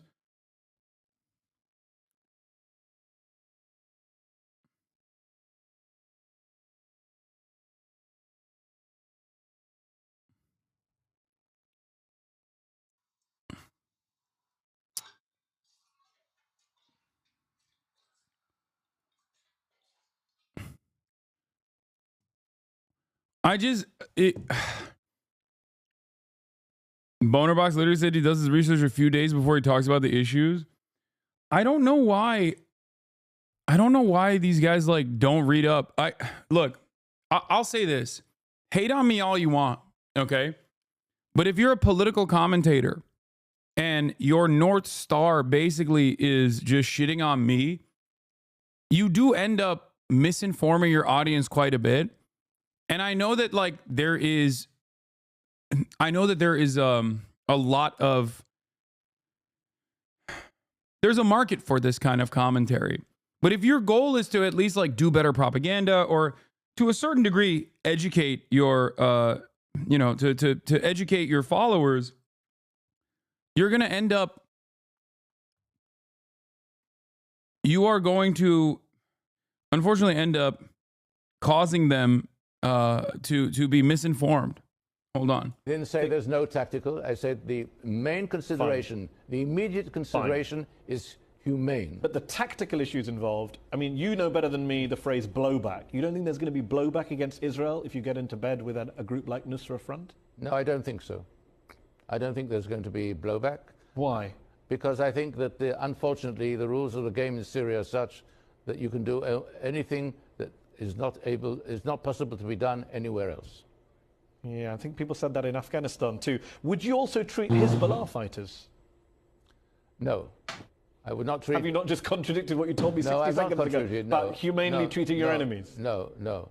I think as far as Hezbollah fighters are concerned, with them we have a different account. So let me be clear, you're happy to treat Al-Qaeda fighters, but not Hezbollah fighters? We have a different account with Hezbollah, a totally different account. Because Hezbollah has carried out the type of actions against us which preclude us from going into what the Al-Qaeda has done. Al-Qaeda, to the best of my recollection, has up to now not attacked Israel.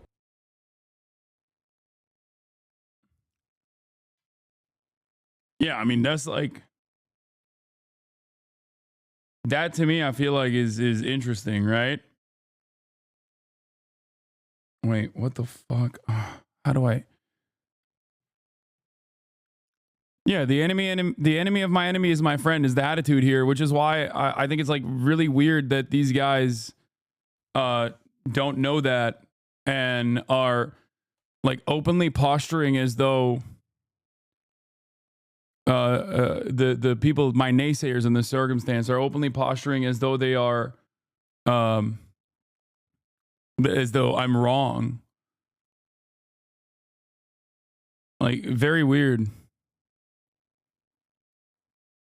He won't respond to this. He's only interested in picking off the worst opinions and trying to dunk on those. So Israel treating 5,000 people, including civilians, some of whom were FSA fighters in a period before HTS was even formed, is supposed to be evidence of Israel coordinating with HTS 10 years later. Come back when you learn that not all Arabs are the same, Lamau. Yeah, I don't think all Arabs are the same.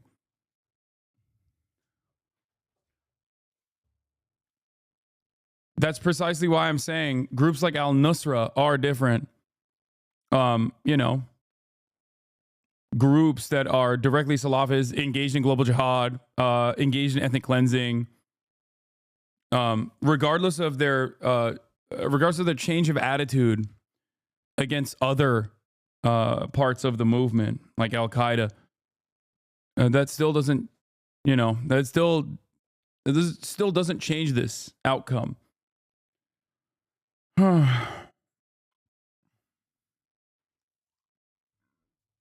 Not sure if this dude is ignorant. I blocked him either way, but outside of Al-Jilani saying Israel is not our enemy, and outside of Israel working with Al-Nusra against Hezbollah, Netanyahu himself claimed responsibility for Jilani's success today. Yeah, that's the other side of this equation, which is like,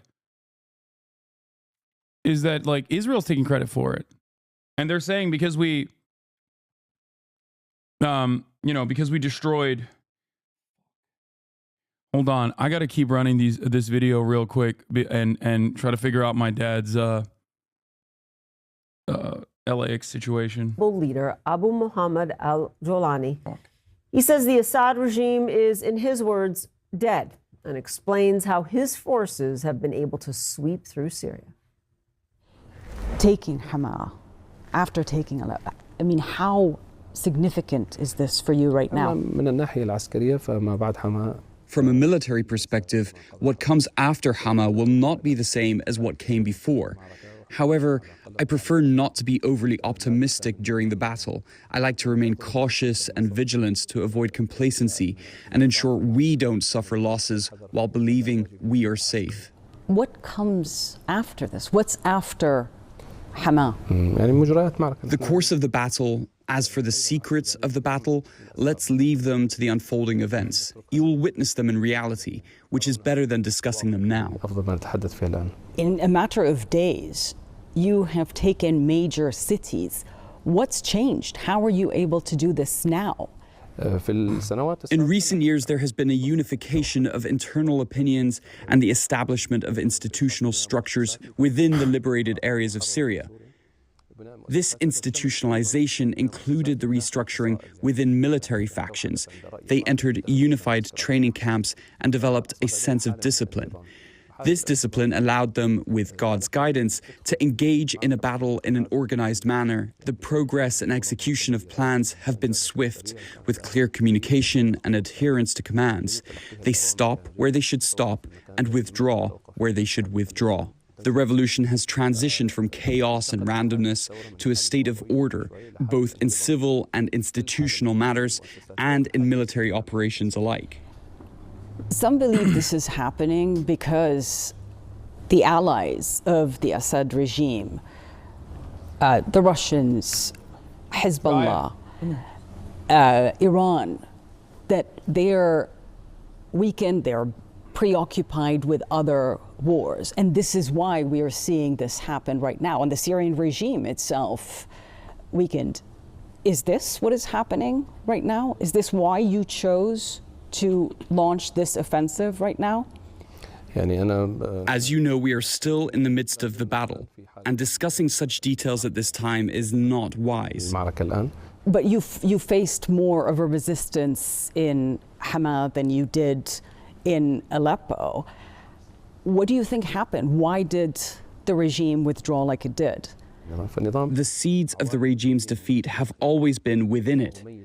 It has been effectively dead since that time. However, the Iranians attempted to revive the regime. They hit him with a DEI rate. It's DE-ISIS, okay? Listen, I'm going to be skeptical.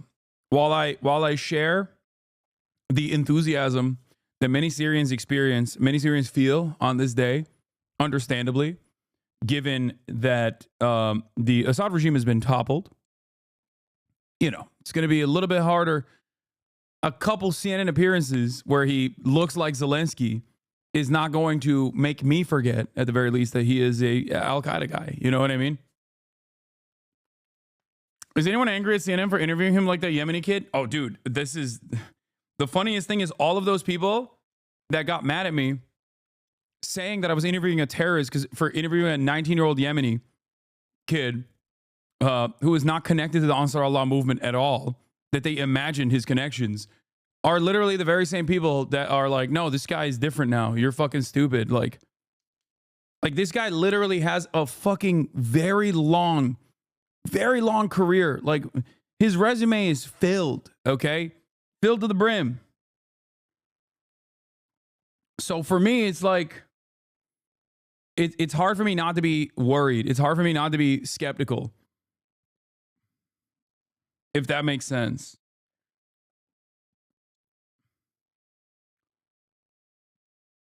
Regime buying it time, and later the Russians also try to prop it up. But the truth remains, this regime is dead. In the last year, it seemed like Bashar al-Assad survived the war. He was welcomed back into the Arab fold and on the world stage. The Arab countries' evaluation of the situation was mistaken. How is he any different from a Hamas leader who seeks the freedom of Gaza? Both are fighting against oppressors, one internal and the other an occupier. Great question.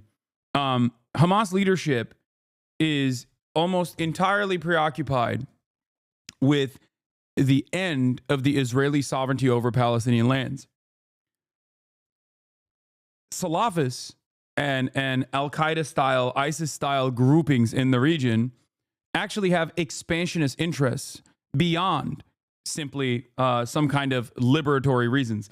Hamas in and of itself is also, while its inception is, a Muslim Brotherhood cutout that was originally like an Islamic charity, the current leadership of Hamas is comprised of many different ideological backgrounds. It's not entirely like conservative Muslims. Many of them are, but their ultimate goal is not to institute, like they're not anti-Christian, for example. Like there are Christian Palestinians, they're not anti-Christian. Whereas I would say that these guys, at least in the way that they operated historically, were very much anti anyone that is not that does not abide by their version of Sunni Islam. Does that make sense?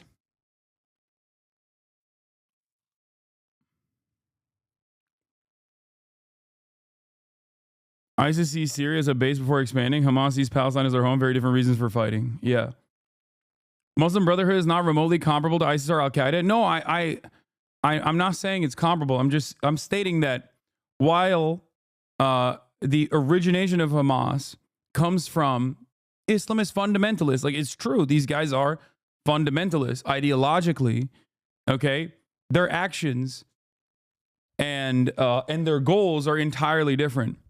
That is the reason why Jelani had to disavow not only his former acts, but also has had to say over and over again that they are no longer interested in global jihad. They are no longer interested in, fighting the West or fighting against any sort of like non-Sunni Muslim sect, or even Sunni Muslims, really, if they don't abide by the really aggressive, really rigorous mechanisms of control that they want to implement. You have to look at what is changed here. And if you want to understand what has changed here, okay, in his attitude, in the way that he presents himself, in his ideology, you'll probably develop a better understanding of like what my criticisms are, at least.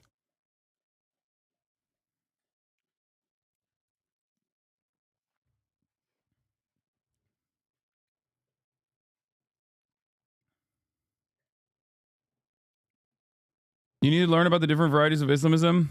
It is an extremely diverse set of ideologies as Islam is. Don't be like Jackson Hinkle, you fool.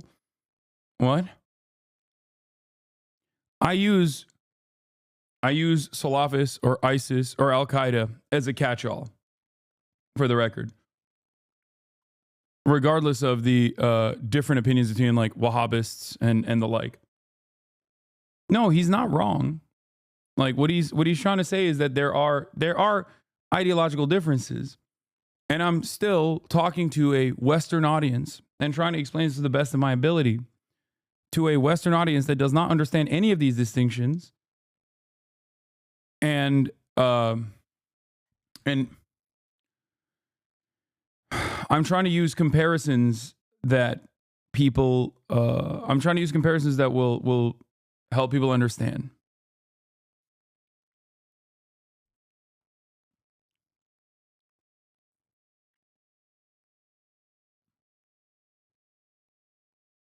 I do not know what they will do. Don't be scolded into someone essentially trying to finger wag at you for confusing Mussolini with Hitler. I mean, the distinction is still important. But yes, that's why I call many fascist movements Nazis, even if they're not like, the National Socialist movement. So it's the same principle there. Islamism is diverse and there are very moderate strands, but these guys come from Al Qaeda one way or another. Exactly. Like,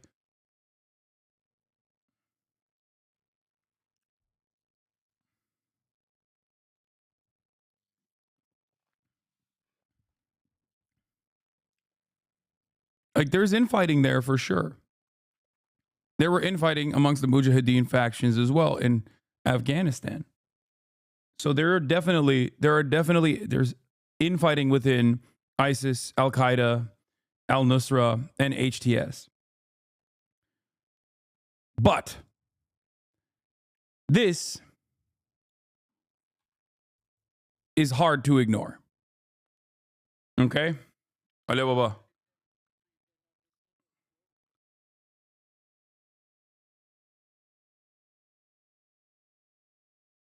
Some Arab countries try to separate the regime from Iran's project.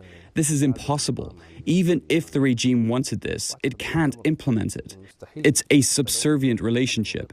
Iran can disengage from the regime, but the regime can't. To describe the regime as victorious is deeply unjust to the many children, people, women subjected to rape in prisons, displaced individuals scattered across the world, those drowning in the seas, and those living in tents on the borders of other countries. What kind of victory are we talking about? In the past, you have talked about strict Islamic rule. Is that still the plan? People who fear Islamic governance either have seen incorrect implementations of it or do not understand it properly. We are talking about something that aligns with the traditions and nature of the region. The most important thing is to build institutions. We are not talking about rule by individuals or personal whims. It's about institutional governance. Syria deserves a governing system that is institutional, not one where a single ruler makes arbitrary decisions. Many Syrians are happy and will be happy to see the end of the Assad regime, but they're also... Yeah, he read Why Nations Fail, and you can tell. Okay, he is a firm and committed institutional defender. He has become a liberal institutionalist, yes.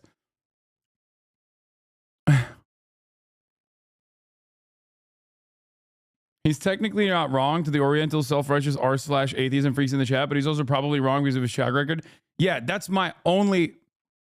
Guys, there's a couple different things to take note of here. One, the reception overall of a guy like this after his track record, because he suits the purpose of you know, taking down, toppling a guy that America also didn't like in the region, okay? Was he worthy of toppling? Absolutely, okay? I'm not saying that Assad is a good dude at all. Having said that, however, the American media, it's interesting, at least for me, after the months and months, if not a year plus, many months of coverage over Hamas and other emancipatory groups and their broad reception in American media, or even Hezbollah, as a matter of fact, versus a guy like this. When you look at a guy like this and how quickly Western media will present him as a Zelensky-style person, a moderate with a deep, dark past that he has overcome and has changed his attitude on, I think it's important to take note of why Western media is so quick to recognize him as not a guy who was literally a fucking former Al-Qaeda ISIS guy, like a high-ranking Al-Qaeda guy, but instead as a moderate revolutionary figure that is abiding by the wishes of the Syrian population. That's important. I think that's important to understand. The other thing is like, the other thing for me at least is like, I'm going to be always a little bit skeptical of a guy like this. It's just, historically speaking, groups that America's aligned with, and I guess like the only group that I wouldn't say this for is the Syrian Defense Forces. And they are also obviously backed and trained by the American government. And yet I think that they are much more reasonable, much better overall than what this dude is doing or what this dude has done in general.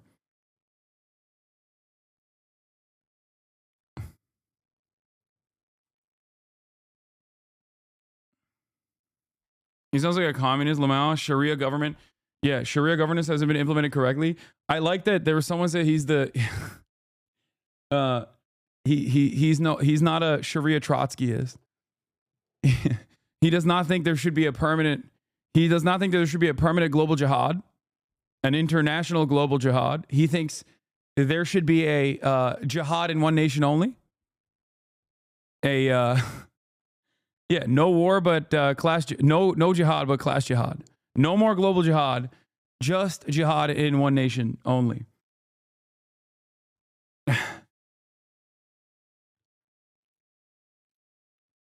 You're not wrong about this new guy, but it's witnessed by many people that Assad is a mass murderer and has done horrible shit. Yeah, I know, but you're not going to see any criticisms from me on that front. I'm not going to. I mean, that's correct. You're right. And I have mentioned it time and time again. I'm simply stating that I am, we'll see. We'll see what happens. Worried about what HTS rule would mean, including minorities. No one has the right to erase another group. These sects have coexisted in this region for hundreds of years, and no one has the right to eliminate them.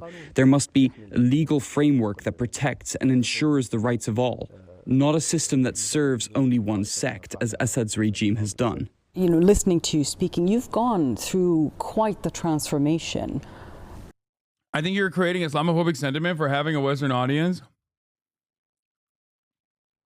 Yes. I am. You're right. I'm deploying Islamophobia. Dude, how is this happening? The people that used to say Hasanabi, the people that literally kept saying Hasanabi, you are in the pocket of Hamas, you are a fucking terrorist, you're a fucking terrorist, are now unironically, without a shred of doubt, with a sense of irony whatsoever, are now turning around and saying I'm doing Islamophobia because I'm saying I'm not immediately ready to trust the fucking former Al-Qaeda guy.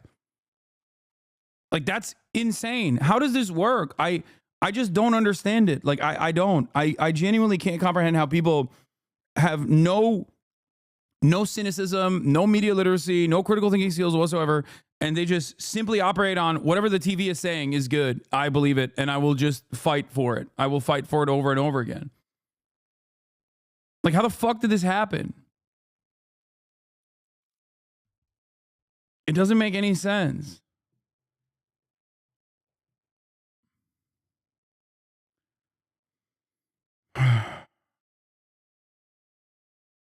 I don't get it. I'm Syrian family still living there. They have the same takes. I don't think you're wrong. Yeah, I just like it's still like they no longer are going to be harmed by the Assad government. That much is true. That's good. Okay? That's a good thing. Having said that, when I say I'm a little skeptical, I'm a little worried about the future prospects, not only because of HTS and the former actions of Jelani, but instead also because of like the Turkish-backed militias there that also have a shit ton of Salafis in them too, directly matched up against the Kurdish militias that America also funds and offers training to, is still worrisome in terms of what Syria will look like and what kind of potential civil war can happen in Syria again. Okay?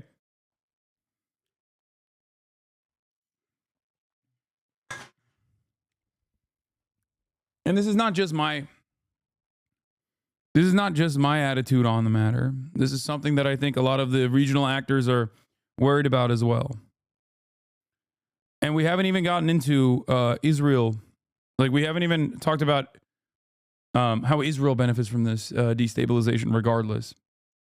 Once an Al-Qaeda leader, your group has had affiliations with Al-Qaeda, with ISIS, and now you are projecting this image of a moderate leader and a moderate group. What is HTS right now? Let's stop operating this Marvel-style mindset of heroes versus villain. Assad is a tyrant and a monster. He's good. He's out. Al-Jelani is an Al-Qaeda operative who committed atrocities as a part of the militias for 2 decades.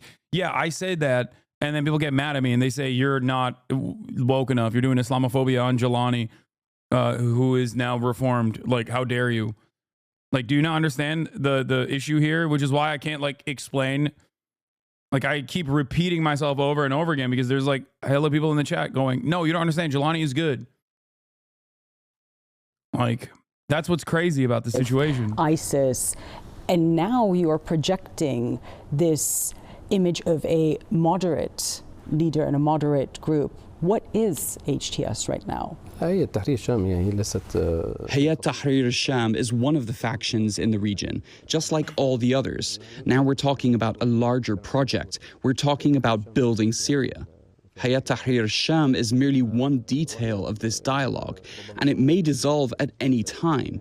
It's not an end in itself, but a means to perform a task confronting this regime.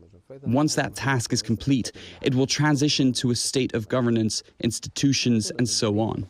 I believe that everyone in life goes through phases and experiences, and these experiences naturally increase a person's awareness. A person in their 20s will have a different personality than someone in their 30s or 40s, and certainly someone in their 50s. That's crazy, man.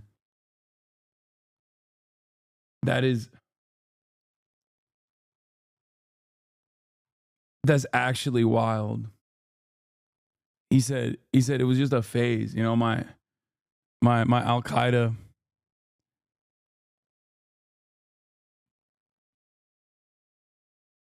my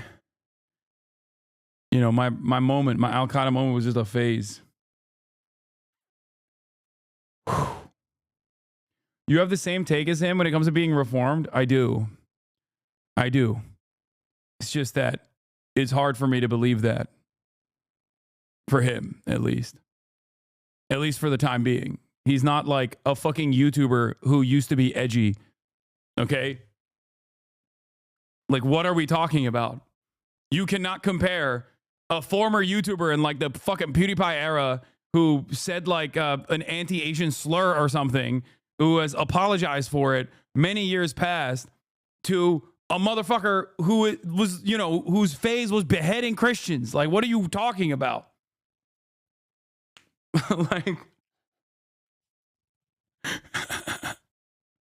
the funniest part about this is that, like, there are groups in this region that Americans and Westerners broadly point to as like the most violent forms, and they paint the entirety of Islam with this broad brush. They say, "Oh, you like Hamas? Oh, you want to behead gay people and then throw them off rooftops?" And it's like, and then there are dudes who have done that, and they're like, "No, but those dudes have reformed." So what the fuck? It's just whoever is, America's asset, whoever gets like positive coverage in the media, and you're just fine with that. That's it. I guess this is a Gen Z try to cancel Eminem moment. They're trying to cancel the ISIS guy, dude. But yeah, HTS is not even the only group here that is at play, that is a problem. There are obviously going to be a lot of issues between the Kurdish militias and the Turkish-backed militias. So that's a major issue as well.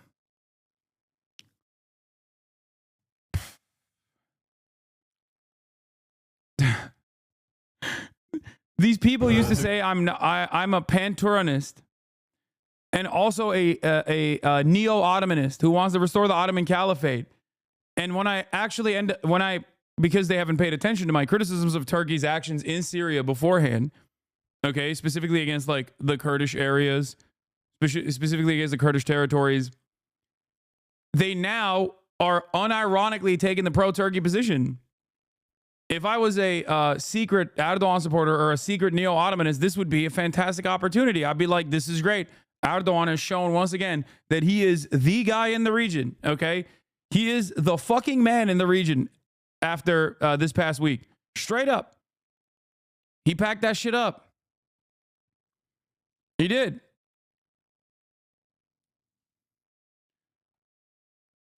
Bugün açıkçası çok büyük bir mutluluk ve sevinç içerisindeyiz. Halep'e tekrar yıllar sonra kavuşmanın mutluluğu içerisindeyiz. Bundan sonra inşallah Halep'te Türkmen varlığının güçlenmesi, tekrardan gerçek noktaya dönmesi noktasında da bizden gelen gayretleri göstereceğiz. Burası bir Türk yurdu. İnşallah bu Türkmen yurduna da, Türk yurduna da hep birlikte sahip çıkacağız. Bizim için önemli bir süreç aslında. Yeah. Erdogan is like, bro, what the fuck are you talking about? He's like, no, we want to put the Syrians he's like, yeah, it's Türkmen nüfusu var Suriye'de, Irak'ta, yeni mi öğrendin? Onlar oradalardı hep. Yeniden kurtarılması. Neyse, bir şey söylemeyeceğim. Mücadele bugün itibariyle başlıyor. İnşallah en yakın zamanda hep birlikte Halep'te görüşmek üzere. Hoşça kalın sevgiler. Bugün Yeah, he just flashes the for living in that region under U.S., which is worse than Al Qaeda. He of course might follow unknowingly wrong paths. I don't think ISIS would say that. Now they don't believe any of the bad beliefs they say. I say let's wait and see. He's done. What? I say let's wait and see if he even be the one to control Syria. Let's just wish for the Syrian good people and fuck Israel and Assad. Yeah, except, you know, I don't think these are the guys who are saying fuck Israel. That's my point. But, you know.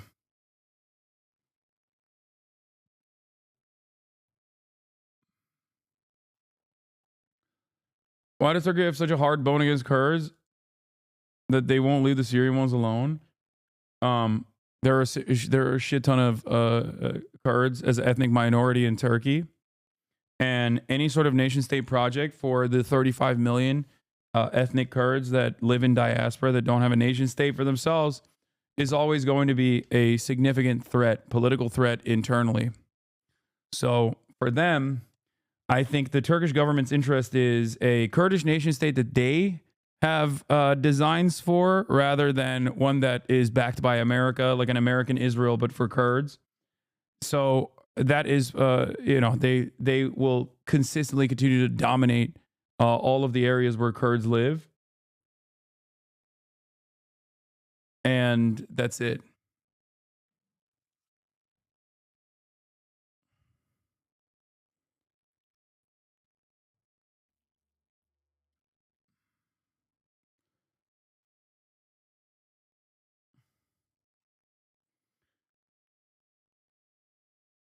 What? ISIS cannot be compared to HTS or any other group in the region. ISIS has no desire to nation build. This is such a funny thing to say because, like, I mean, ISIS tried to do a fucking nationalized healthcare system too. That doesn't change their brutality. You know what I mean? Like, I remember a time when ISIS literally stole the NHS logo when they were trying to do woke NHS. Like, yes, they are a violent, expansionist militia, incredibly violent.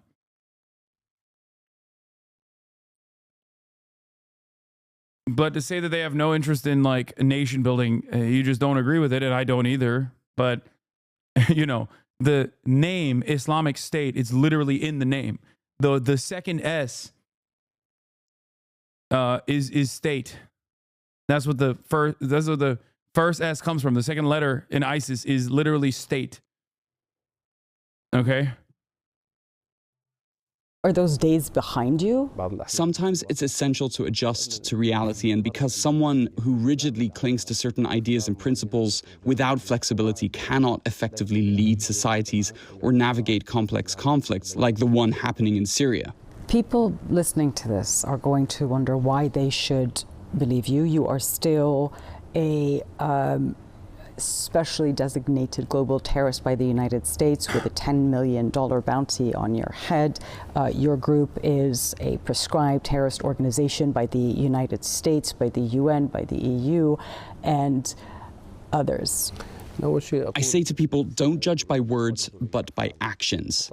I believe the reality speaks for itself. These classifications are primarily political and at the same time wrong. I define a terrorist as someone who intentionally kills civilians, harms innocents, or displaces people. Like, no follow-up to that. Like, okay, well, what about your actions that was just that? It's crazy. He sounds like me, bro. He said we must preserve these institutions. Like, there's no way that you can operate without good governance. We will cease to exist if necessary. Also, terrorism is a political classification, is a political designation, and that is oftentimes unjustly given to non-state actors that happen to be outside of the periphery of American State Department interests, which is hilarious because now that he is in the American State Department interests, more openly at least, Now there's no reason to utilize like a cutout or anything like that, and they can directly just take him off the terrorist list. Yeah, he's like a Hasanabi head. You think he's in chat right now? Yeah, well, we'll see.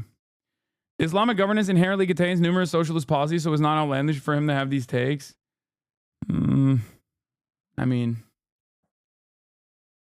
wait, Hasanabi, do you disagree with him? No, of course I don't disagree with him.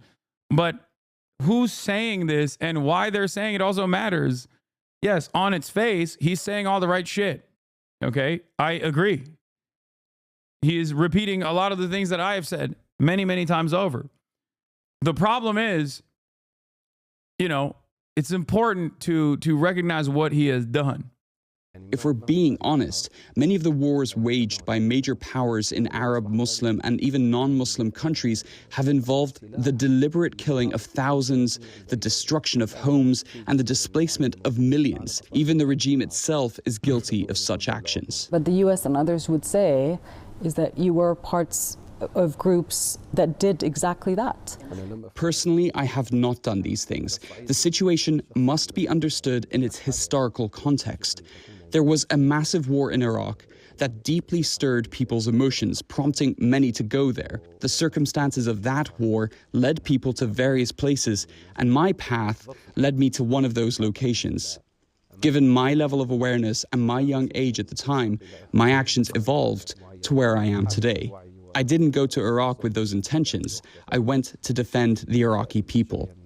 When I returned to Syria, I didn't want to bring what happened in Iraq into Syria. That's why there were disagreements between us and ISIS. People would be wondering why you've agreed to speak with us. What is happening in Syria is significant for the entire world. This event has positive repercussions globally because under the regime's rule, Syria became a source of concern and trouble for everyone. Stabilizing Syria will bring many people back. Today, in the liberated areas, about 1/3 of the population lives in camps, approximately 1.5 million people. I believe we can soon reach a point where there are no camps. With the rehabilitation of the liberated areas, people will return to their homes. Many refugees in Turkey will likely return, as will a significant number of refugees in Lebanon and Jordan. Even refugees in Europe may return to rebuild their country. A fascinating interview there. I want to thank Joanna Kratze and her crew for that exclusive. What happened in the Middle East?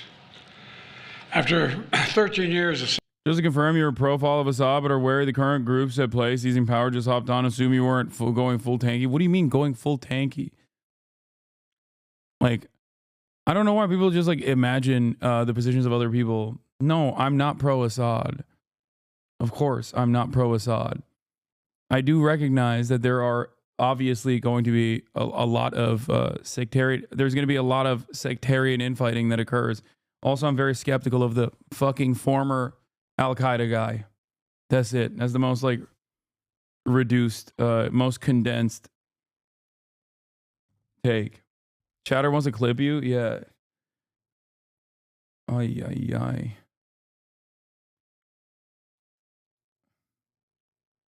You think he's telling the truth? No, I don't think he's telling the truth. Civil war in Syria. More than half a century of brutal authoritarian... I don't think he's telling the truth. No, I've seen this play out so many times in the same fucking region, okay? You offer training and logistical support to these groups, and they're very violent. You use them to your advantage in destabilizing certain countries. Then you turn around, okay? You then turn around and you know, prop them up. You prop them up, or they basically win the infighting that occurs afterwards in the power vacuum. And then they obviously decide that maybe they weren't going to do like neoliberal implementations of institutional defense. Maybe they were just going to do the shit that they said they were going to do and start doing that shit. Okay? And then maybe America, a decade later, is upset because of, let's say, their resentment towards or their mistreatment of like the Kurdish minorities or the Syrian Christian population. I'm just making it up right now. I'm like saying 10 years in the future, these guys are running the show, and they start doing horrible shit back to the Christians in Syria. Okay? There's going to still be economic instability. When there's economic instability, ironically enough, that was like, that played a formative role. Climate change and economic instability played a formative role in the Syrian civil war as well. So those problems are not going to go away. In that period of instability, what do the what would this guy do? Who would he make out to be the enemy? I suspect the earlier villains. Okay? Either the Kurds or the Christians or, I don't know, some other ethnic or religious minority. Then they start attacking that ethnic and religious minority so viciously that America decides to intervene.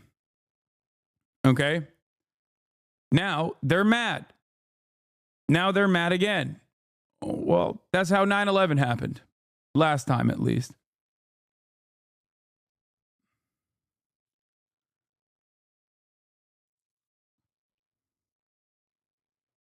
Yeah, Alevites, Alawites.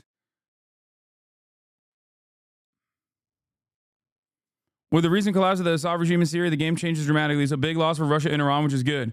However, the jihadist forces that have replaced Assad create major problems for Israel, Jordan, Saudi Arabia, and Iraq. As to the U.S. interest in Syria, there are over 50,000 ISIS prisoners primarily being held by the Kurdish forces while President Trump destroyed the caliphate. These ISIS fighters planned and executed plots against the American homeland and our allies. A breakout and reestablishment of ISIS is a major threat to the U.S. and our friends. Obama and Biden got this wrong big time, requiring President Trump to clean up their mess. I like that we're basically setting it up as a potential pretext to, re-invade or to full-blown invade.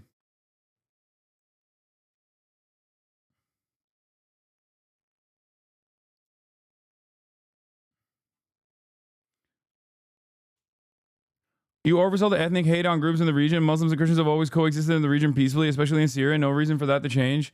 Brother, I don't think you understand. When I talk about these kinds of tensions, it's not real organic, okay? It's not organic. It's those in power, okay? It's like looking at the Assad regime and its prosecution of people unjustly. Do you think that was because neighbor hated neighbor? Or do you think it was the government doing that? We talked about the enmity caused early on, or at least Lenin's takes on the enmity caused towards Jews as a mechanism of destabilization by those in power, a misdirection. It's always the same shit. In the most reductive terms, it's divide and conquer. It does not mean that there's like real hatred, real animosity between, I don't know, like the Christian Syrians and Sunni Syrians and Shia Syrians. I'm not saying that at all. I'm simply stating that those in power will engage in such acts. This is crazy. My man.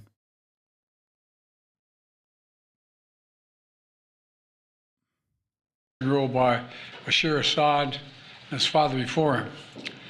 Rebel forces have forced Assad to resign his office and flee the country. We're not sure where he is, but there's word that he's in Moscow. At long last, the Assad regime has fallen. This regime brutalized and tortured and killed literally hundreds of thousands of innocent Syrians. The fall of the regime is a fundamental act of justice. It's a moment of historic opportunity for the long-suffering people of Syria to build a better future for their proud country. It's also a moment of risk and uncertainty. As we all turn to the question of what comes next, the United States will work with our partners and the stakeholders in Syria to help them seize an opportunity to manage the risks. For years, the main back. I know this is an ignorant question, but why is the Western media so understanding and willing to platform al-Jilani even though they generally categorize Arabs as less than human, especially Palestinians, as the last year? What is an exception for the West? Isn't there some point when the fundamental disagreements of the West and people like al-Jilani trump their common ground? No. Islamophobia doesn't factor into this equation. Like, even people who are still Islamophobic will be like, no, these are the good guys, though. This is why I constantly try to explain how consent is manufactured. Okay? These guys provide utility for American interests. And therefore, the American media has much more understanding, okay? They consider their former actions as shortcomings. That they are actually, they're reformed now. No such attitude exists for those who are against America or America's allies. I'll give you one example. Hamas's founding charter had a whole bunch of anti-Semitic nonsense in it. I believe it was in 1988 when they wrote the original charter. It had a sea of not only anti-Israel, but like anti-Jewish statements involved in it. In 2017, Hamas actually changed this charter because they wanted to get international recognition. They said that it was not reflective of their values in general, and they hadn't really touched their charter from the jump.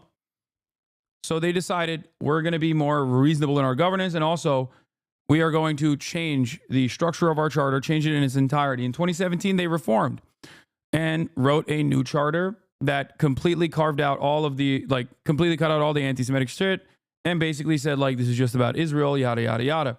Okay? Now, you don't have to agree. You don't have to believe that. Okay? You don't have to believe that at all. But the reality of the matter is, if Hamas was not against Israel and an emancipatory movement that is born out of the people's desire to live free of Israeli sovereignty, live free of this apartheid, live free of this occupation, and instead was, I don't know, a militia group that you could use against America's enemies in the region, okay, then American media would reflect that change. Okay, they would talk about it all the time. But they don't. It's just something to pay attention to. And the very same people that will say, Hamas are barbaric, rapist, monster, terrorists with an antiquated anti-Semitism, and they're operating on the basis of just doing anti-Semitic acts and not necessarily a real emancipatory struggle whatsoever, are the very same people who will turn around and say, no, Golani is actually the GOAT. He's incredible. He's a fantastic fighter. And that, the Assad government was ruthless, which is true. They were brutal. The Assad government was brutal. Okay. And certainly not just to radical Islamist fundamentalists or anything like that. Nobody says that. That's just funny that you said that because someone literally said exactly that. This guy says, Golani is the GOAT. A couple bars later, someone says, nobody says that. So I guess some people are saying that. One must ask the question, why some people are saying that. That's because the media offers a permission structure to say that. That's it. He said, unfortunate.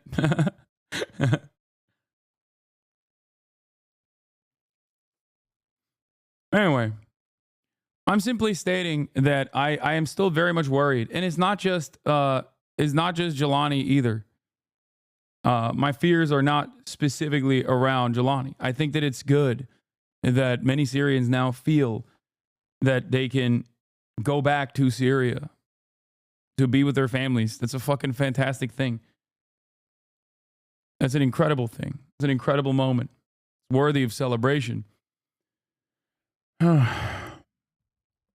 Having said that, however, I don't think the strife is over and the conflict is over. Backers of Assad have been Iran, Hezbollah, and Russia. But over the last week, their support collapsed, all three of them, because all three of them are far weaker today than they were when I took office. And let's remember why. After Hamas attacked Israel on October the 7th, 2023, when much of the world responded with horror, Iran and its proxies chose to launch a multi-front war against Israel. That was a historic mistake on Iran's part. Today, Iran's main territorial proxy, Hezbollah, is also on its back. Only 12 days ago, I spoke from the Rose Garden about the ceasefire deal in Lebanon, a deal that was only possible because Hezbollah has been badly degraded. Meanwhile, Hamas has been badly degraded as well. Iran's own military capabilities have been weakened. Iran tried 2 times to attack Israel, and the United States and built a coalition of countries to directly defend Israel and help defeat those attacks. All this made possible for Iran and Hezbollah to continue to prop up, impossible, I should say, for them to prop up the Assad regime. Additionally, Russia's support for Assad also failed.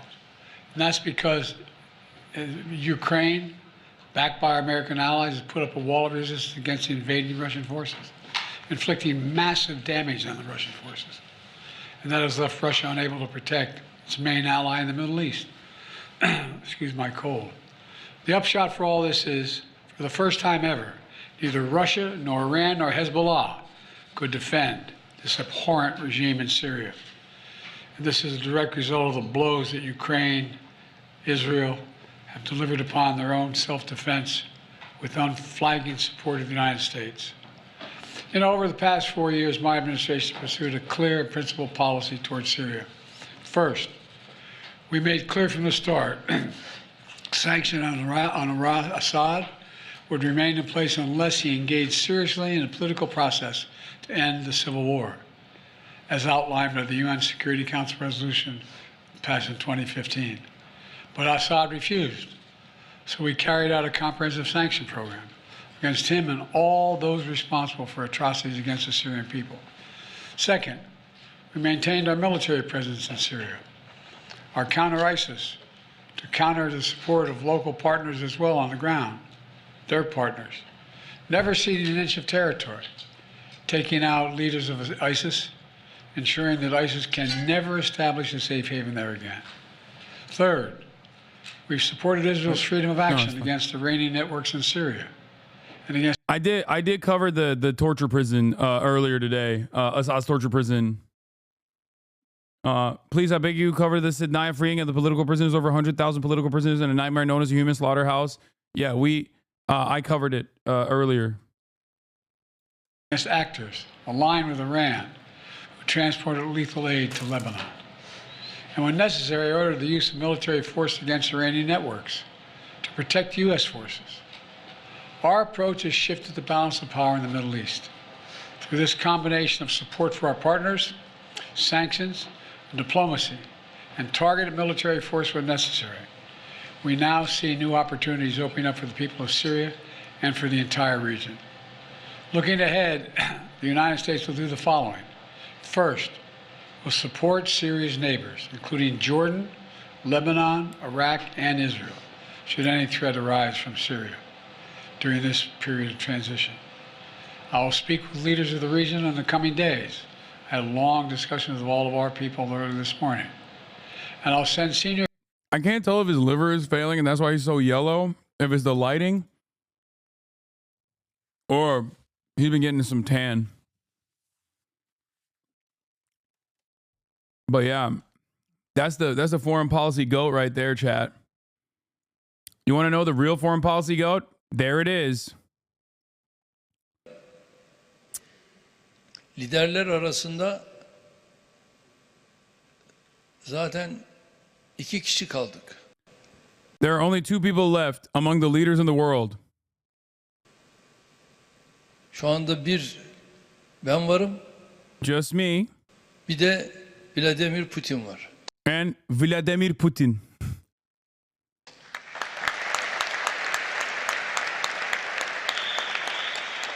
Yani bunu ben olduğum için söylemiyorum. Yani vakayı söylüyorum. He's saying, I'm not just saying this because it's me. I'm just telling you how it is.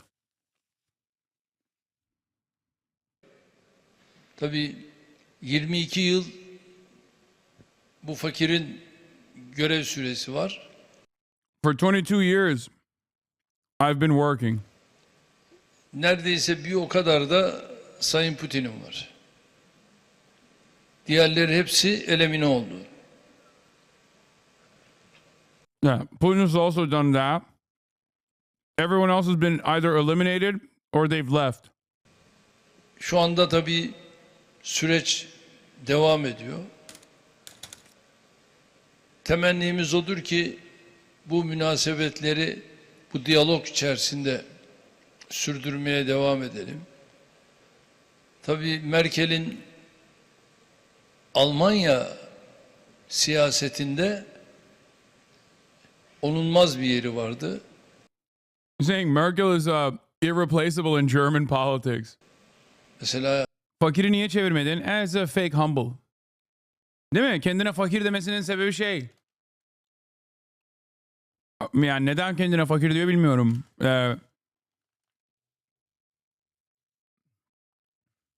Neresi fakir amına koyayım?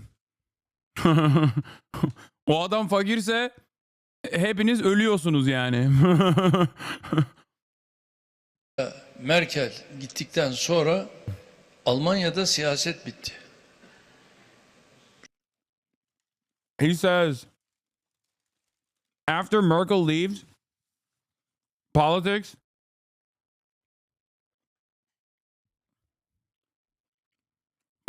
ended in Germany. That's what he said. Çok ilginçtir. Ama ben Almanya'da mesela çok takdir ettiğim, hatta daha ileri gideceğim, sevdiğim bir lider. He says there is a leader in Germany that I actually appreciate. Dare I take it one step further? Love. Schröder'dir. Schroeder. Who I think is, Gerhard Schroeder, who in Germany does not enjoy his high standing in popularity contests, although it was the economic reforms initiated during his reign, from which the Merkel administration has massively benefited later on. So interesting remark. Schröder'in bize karşı olan saygısı çok. He's saying Schroeder has a lot of respect for us.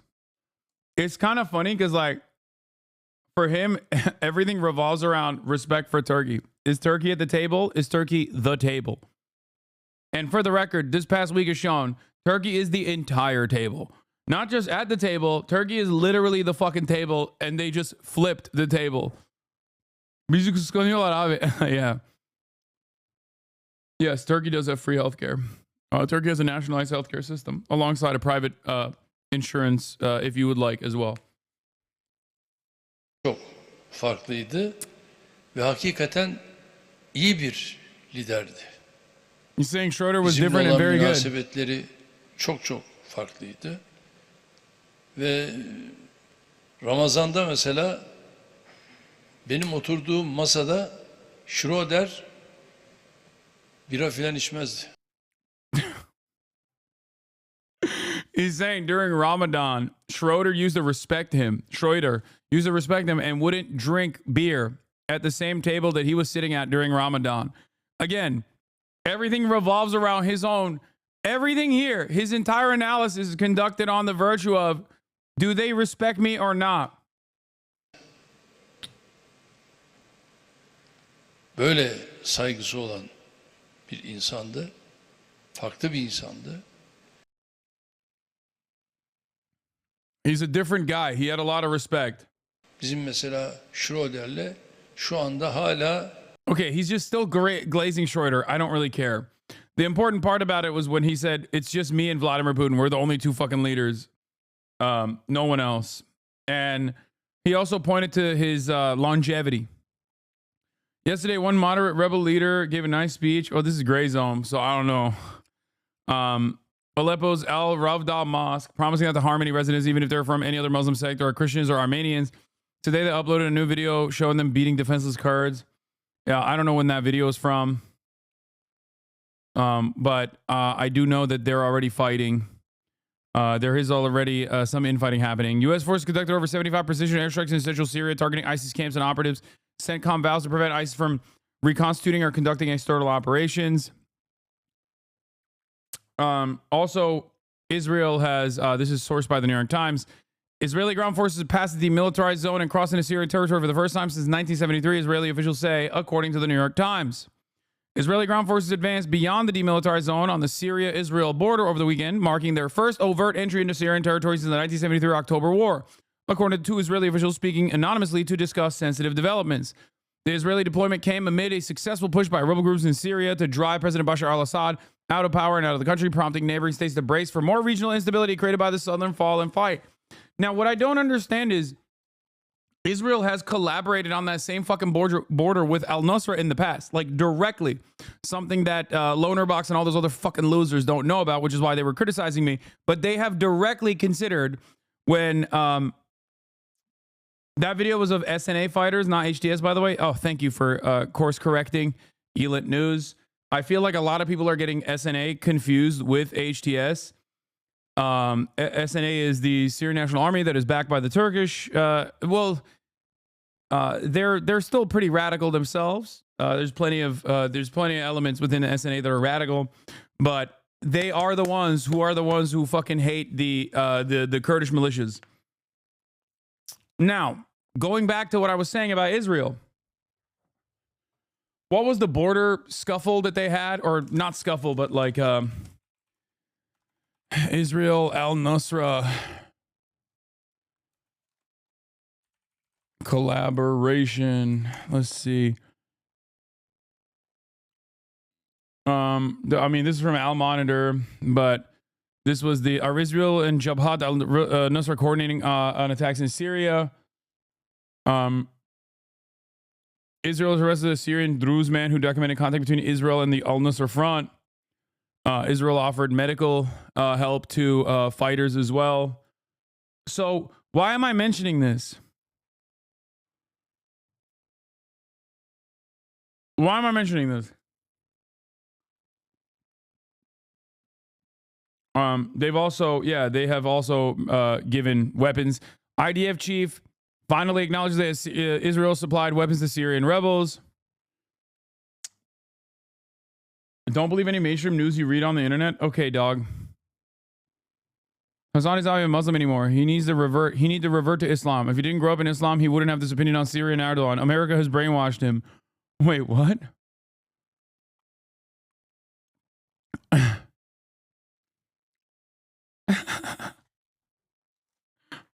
Okay, man.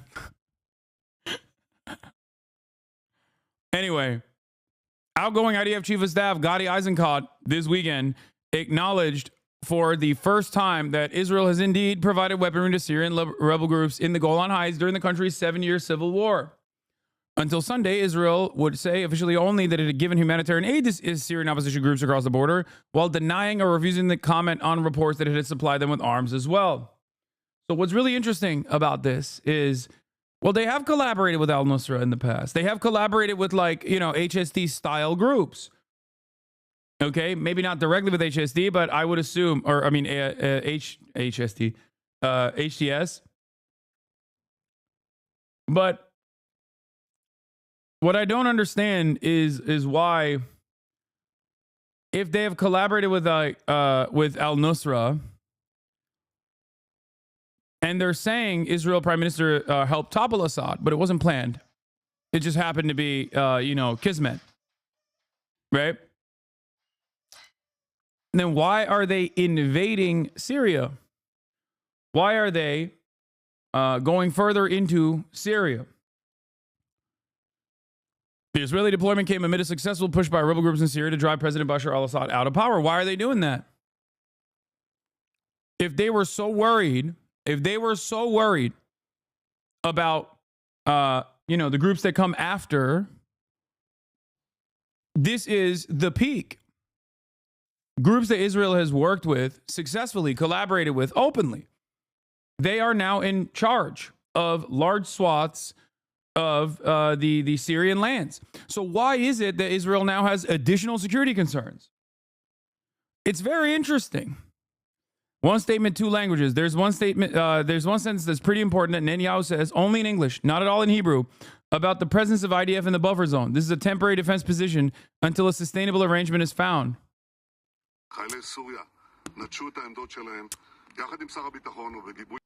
Okay, I can't speak Hebrew, so I don't know. The Syrian army abandoned its positions.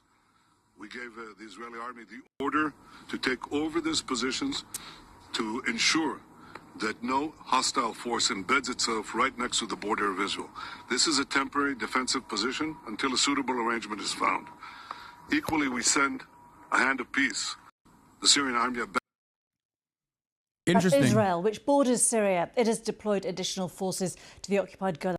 I just don't personally understand why there would be any additional temporary threats to Israeli sovereignty and security if the guys that they have in the past aligned with are now in control and Assad is gone. I thought Assad was the dangerous threat to Israel's sovereignty and security. And yet, for some reason, Israel's temporary security concerns have once again reared its ugly head. Israel always has temporary security concerns. Israel always has a right to defend itself. This is how Israel basically traffics its own expansionist policies. And that's precisely what's happening here.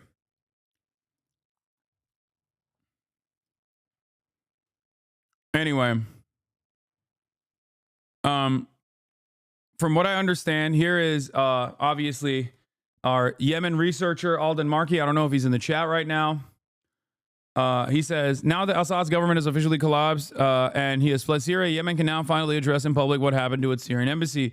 Assad closed the pro-Ansar Allah embassy in Damascus in October 2023 in exchange for rapprochement with Saudi Arabia. The entire embassy staff was kicked out and the embassy premises and promptly replaced with stooges of the pro-Saudi Yemeni regime in exile.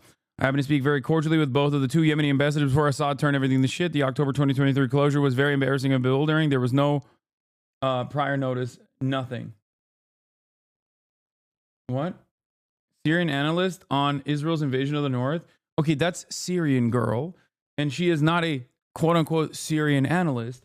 I'm sorry. You have to be a little bit more, you know. There are a lot of people who aren't just Syrian analysts. There are definitely a lot of people who are propagandists, sometimes anti-Semitic, and also pro-Assad at the same time. Okay? I would not go there for analysis.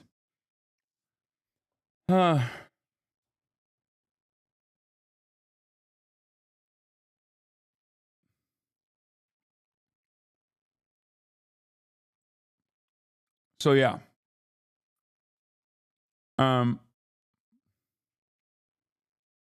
So ridiculous overall. If you care about sources from the Syrian rebels on the ground, let me tell you that their help was a drop in the sea. Your ideas is true that Israel really did want to topple Assad. We would have seen anti-air support and constant PR, but trust me, Israel loves Assad far more than everyone else. So this is also an interesting take as well. And I don't have like a fully fleshed out position on this. I have heard people say this, but I think the reality of the matter is Assad, while incompetent, was still very much a part of the supply chain for Iran, for the axis of resistance in the region. Assad also relied on Hezbollah for defending its position.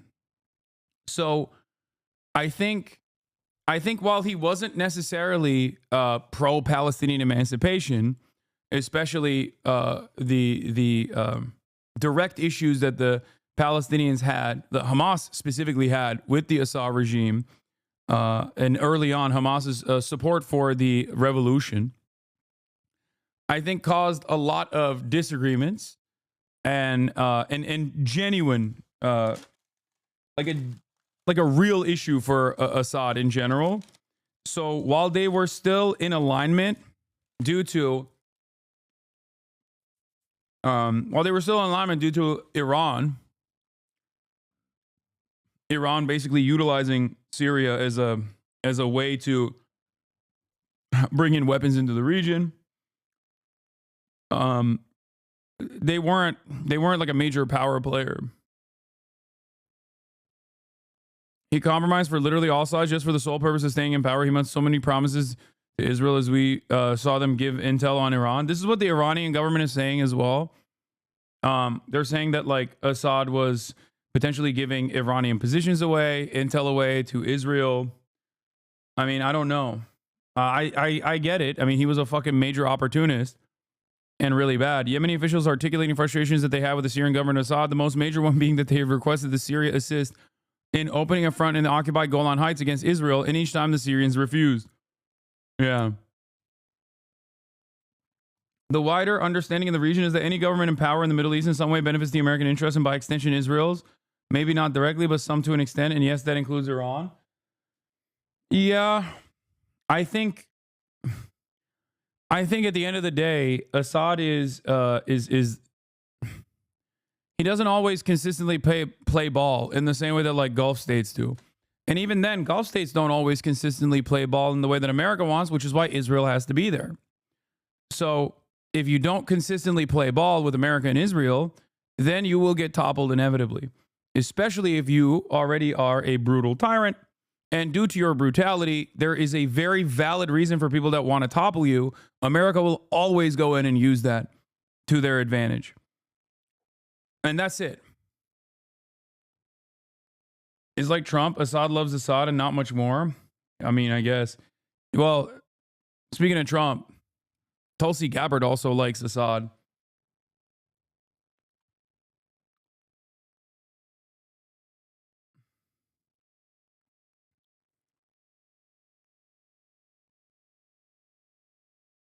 Yeah, I am not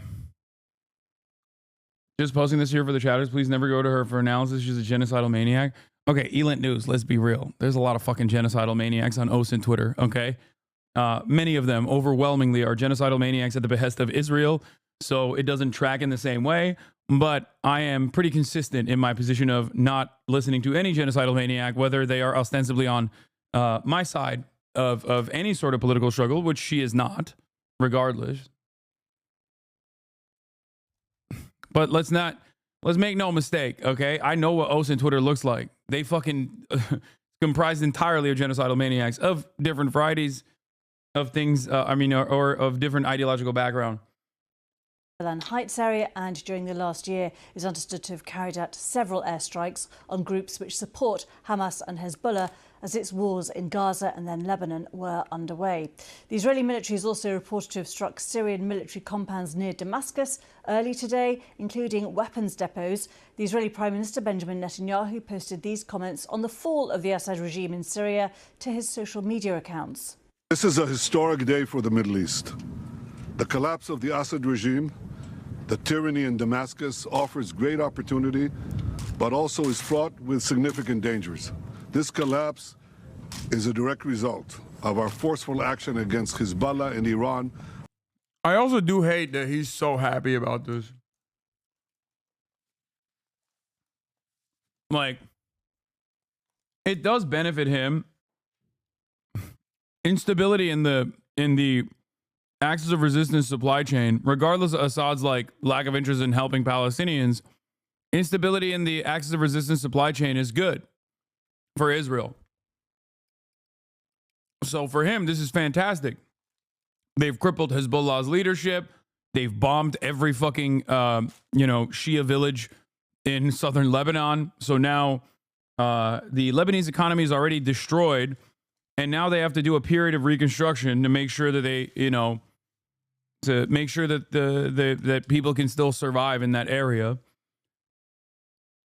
And now the last vector of instability,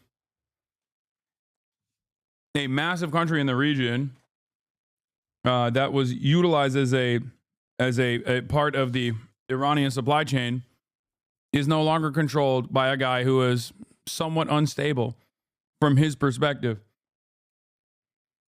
Assad's main supporters.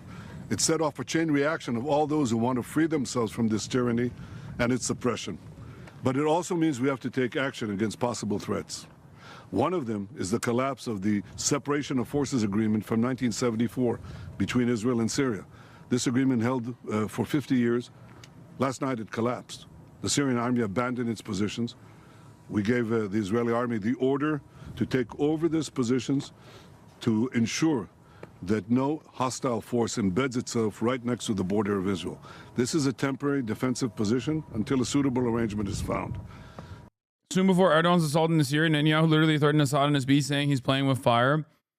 Yeah, because Erdogan and Benjamin Netanyahu are this, bro.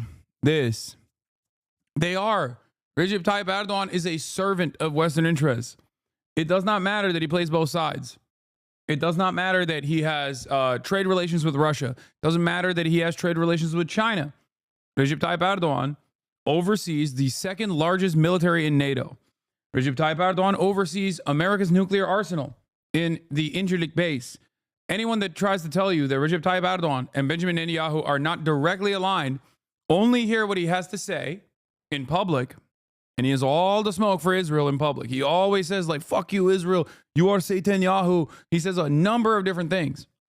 And yet, the oil and gas that Israel needs to power its energy grid, I believe around 30% of it still comes through Azerbaijan, through Turkish ports, directly into Israeli ports, or directly through pipelines.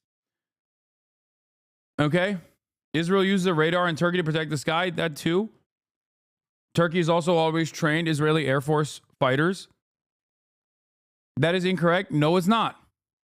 It is not incorrect at all. You are just oblivious. Okay? This is service level conspiratory thinking. Nothing I said is service level conspiratory thinking.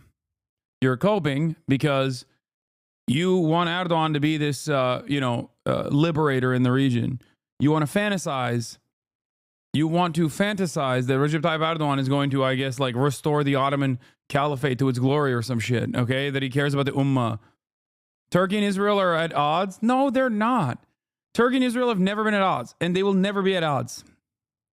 No, Recep Tayyip Erdogan is simply responding to the pressure, the real pressure of the Turkish population. The Turkish population hates Israel, whether they are Islamists themselves, which, are important to Recep Tayyip Erdogan's winning coalition, of voters, or whether they are, people that are interested in the emancipation of Palestinians. This means that there are a shit ton of people in Turkey that want Palestine to be free. Recep Tayyip Erdogan has to respond to these demands because, after all, while he is authoritarian, there is still some semblance of democracy in Turkey.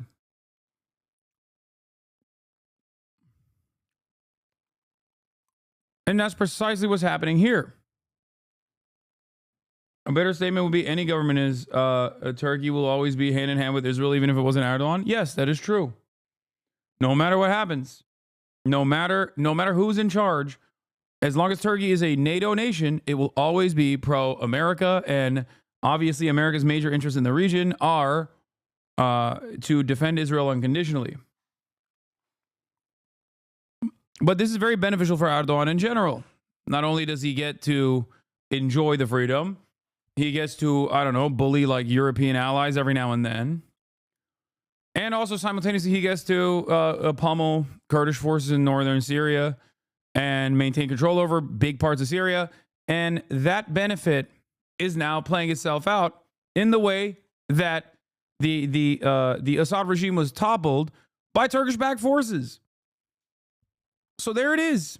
Recep Tayyip Erdogan has played both sides, and he has ultimately come out on top.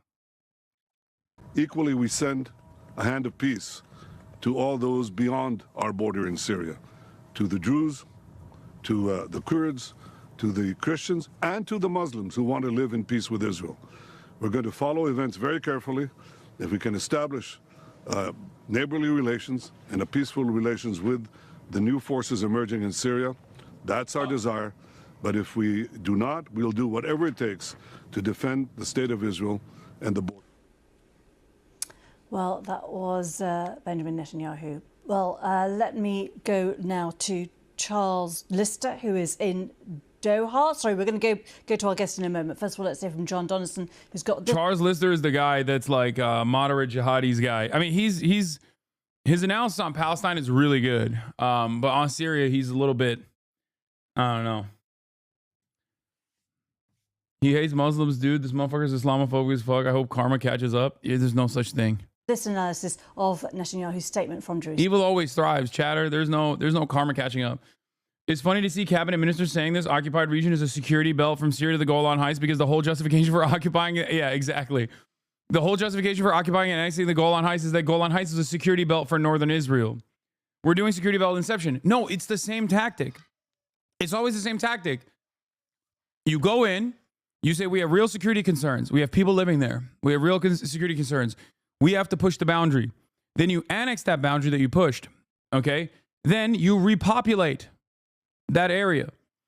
You repopulate the area with more settlers. Then now you have security concerns. You have to expand further. Okay? In the words of that other guy who wrote the Times of Israel article before they took it down, Lebensraum. That was literally the fucking argument that the dude was making. Yeah. Amid the chaos, the Israeli Air Force carried out numerous strikes in Syria today, taking out weaponry Israel fears could fall in the hands of hostile forces. According to the reports in Syria, strikes earlier targeted ammunition and weapons depots at the Kalkala Air Base in Suwaida, several sites in the Daraa Governorate, and the Mezze Air Base in Damascus. This afternoon, additional strikes were reported at the Mezze Air Base, a major security complex in the Kafr Souza suburb of the capital, a branch of the Scientific Studies and Research Center in Damascus, and a central square in the capital that includes intelligence and customs headquarters. This is from Times of Israel military correspondent Manny Fabian. Following the fall of the Assad regime, the IDF has said that it is tracking advanced weapons in Syria and working to prevent them from reaching Hezbollah or any other hostile elements that could threaten Israel. Yeah. So yes, this is absolutely working in favor of Benjamin Netanyahu. Well, look, you know, after the last 14 months, Israel has a lot on its plate, but it is definitely concerned about what's happening in Syria. And I think this, basically, they are saying that they are going to seize this buffer zone that has existed between the Golan Heights and occupied Golan Heights and Syria. They're going to seize those positions. And I think ordinarily that would have been seen as hugely provocative, but certainly from Israel's perspective at the moment, it is understandable. I mean, someone look up a map of Greater Israel, and you will understand which direction people are heading in. Now, if you were to say this, for the record, if you were to say this like, I don't know, 10 fucking years ago, I think that there was more of a reason to be skeptical of that. If someone were to be like, oh, they want to do Greater Israel, I'd be like, I don't know. Okay? I don't know about that. Nowadays, I feel like, I mean, look, Euphrates to the Nile. Look at that. This guy is not a random dipshit, okay? I mean, he is a dipshit, but he's not a random dipshit. That is the finance minister of Israel, Bezalel Smotrich, describing the aspirations of Greater Israel. Yes. The Nile River, in between the Nile River and the Euphrates. This is the map of Greater Israel. Sometimes you'll see this patch on soldiers' arms on the Israeli occupying force. It happens to feature most of Syria, half of Iraq, all of Jordan, all of Lebanon, parts of Turkey as well. This is what it looks like in terms of the patches. Parts of, obviously, Egypt too. Yeah.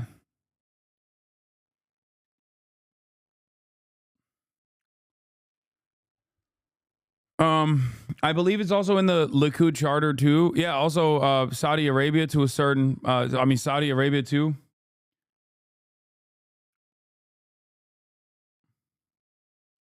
So, where does this originate from? I think it originates, I don't know. I mean, it's like the Bible, I think. I don't fucking know. Well, for evangelical Christians, they believe that the Greater Israel, like this land between the Euphrates and the Nile River, belongs to only Jews. And when it is only populated by Jews, they will, the Armageddon will happen. Jesus Christ will come back to Megiddo and fight Satan's forces in Megiddo. And all of the evangelical Christians will be sucked into the heavens. And everyone else that is not a good evangelical Christian will burn in eternal hell. This, of course, includes the Jews, that are in between that area. But the trigger event is for them to populate this entire area so that this anime supervillain style fight can happen. Yeah. I think they're mostly focusing on their political capital on northern Gaza as far as settlements go at the moment. Some groups do photo shoots in southern Lebanon and left, but northern Gaza and the Netzarim corridor are where our eyes should aim at right now as far as that goes. Yes. I mean, I think like the reasonable thing, well, it's still unreasonable, but what they will be allowed to do is most likely populate North Gaza. As I have said, as they've shown their interest in bringing in settlers and utilizing the occupied or the currently ethnically cleansed parts of North Gaza and repopulate it with settlers. So they're already doing that. Yeah, they're very anti-Semitic. They believe half the Jews will be converted and the other half will be destroyed on Judgment Day. Yeah, I mean, one of the main guys that believes that is Pastor John Hagee, who once famously said that the Holocaust was good because it was a trigger event for Israel, and that Hitler was actually Jewish as well. He was the Antichrist and Jewish. That's what he said, Pastor John Hagee. Now, regardless of those statements, Pastor John Hagee is not considered Anti-Semite of the Year by StopAntisemitism.com. I am. And not only am I the top 3 for most anti-Semitic person in America, John Hagee was actually welcomed at the pro-Israel rally. He spoke next to Van Jones and many other members of both the media and also Chuck Schumer and numerous other people like from American Congress. So remember when people are like, you know. Remember that when people talk about, like when people cynically talk about anti-Semitism in an effort to deflect away from valid criticisms of Israel. They are very concerned about who these rebels are. They're concerned about... Oh yeah, Jay-Z is accused of sexually assaulting a 13-year-old in a 2000 incident along Sean Diddy Combs in an amendment lawsuit. We'll take a look at that in a little bit. Chemical weapons falling into the wrong hands, and they don't want the rebels operating right on their border. So, you know, look, this is bullshit. They didn't have rebels operating right in their border as a concern at all before. They literally welcomed it. Okay? So the notion that they now have an issue with the rebels operating on the border is bullshit. Here is senior editor of 972 magazine, okay, Ben Reif. With Assad gone, Israeli forces are currently seizing the buffer zone between Syria and the Israeli-occupied Golan Heights, which has been in place for half a century. The army has also been instructed to occupy control points, while ministers are calling to occupy Mount Hermon. Saudi media is reporting that the Syrian side of Mount Hermon, Jabal Shaikh, is now under Israeli control. And there it is. They got the flag out and everything.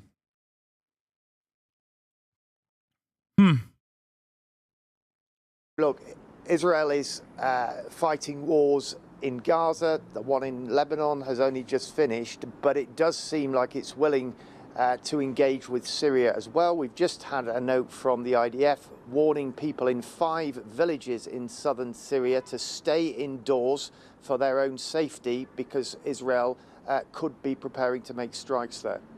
Israel has had a very ambiguous relationship with the Syrian regime up until now, and it's one that really indicates the complex web of networks and political allegiances in the region. So for a long time, after the Arab uprising in Syria back in 2011, 2012, Israel basically wanted the status quo. They're no great friend of Bashar al-Assad, but they calculated that a man who was allied with Hezbollah, a man who was allied with Iran, Israel's 2 arguably greatest enemies along with Hamas, they calculated that Bashar al-Assad was better than what might come next. Well, now we've got what's come next, and Israel is going to have to make the calculation of what kind of Syria it wants, and if they don't get the Syria they want, how will they respond?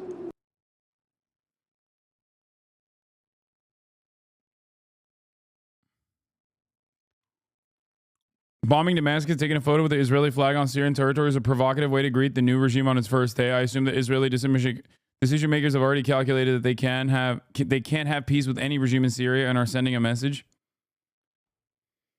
I mean, I think they're just flexing. How the fuck does a whole ass country fall in a single week?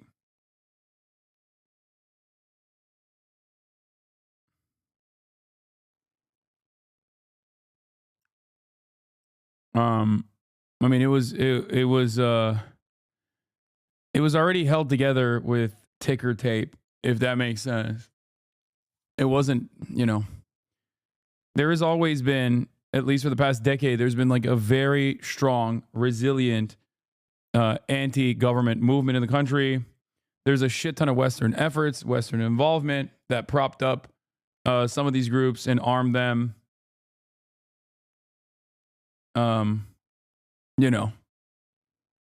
There it is. You have a massive country that is a border nation to you, and I'm not even talking about Israel here, that has also consistently utilized its own militia forces inside of your borders. Erdoğan'ın bir zamanlar Büyük Ortadoğu Projesi'nin eş bakanı olduğunu söyledim mi? Baktığında başta söylediği her şeyi eninde sonunda yapmış oldu. Gelecekte Kıbrıs'tan bile bir parça verebilir. Böyle bir şeyin olabileceğini düşünüyor musun? I don't know.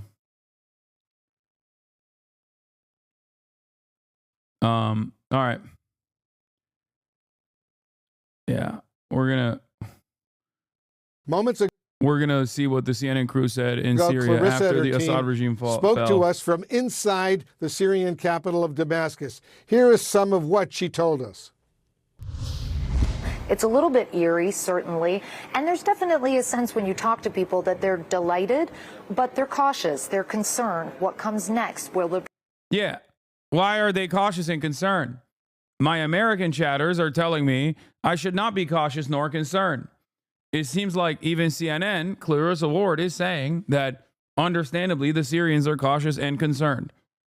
Be chaos? Will there be lawlessness? Will we see more looting like we saw today? But if you have that other clip pulled up, I just would love our viewers to be able to see the scene at that border crossing as we pass through it. Again, it was already dark, already past curfew, very, very quiet. An HTS militant in Damascus says we will declare an Islamic caliphate and pledge allegiance to the Muslim caliph in order to fight the Jews. Yeah, right, dude.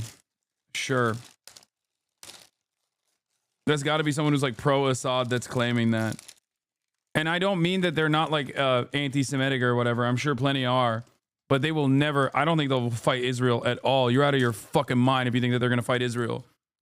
Once again, Israel has strategically offered support to al-Nusra in the past.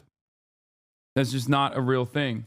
Quiet and just nothing like we've seen it before. The only real evidence we saw, Wolf, of any struggle to finally take Damascus, to finally oust Bashar al-Assad, was a tank in the road below a torn poster of President, or I should say former President, Bashar al-Assad.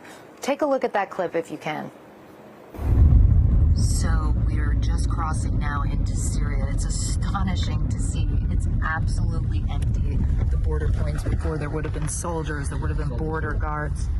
Now there is absolutely nobody from the Syrian regime. Just a few friendly people waving us through.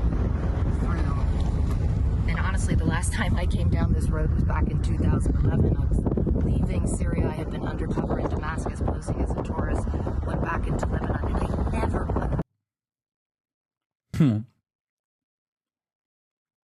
The chief of staff of the Israeli occupation forces, Herzi Halevi, announced that starting Sunday night, the IOF will begin combat operations in Syria. Aldan Markey says Jelani now has a chance to prove the national character of himself and his forces. No.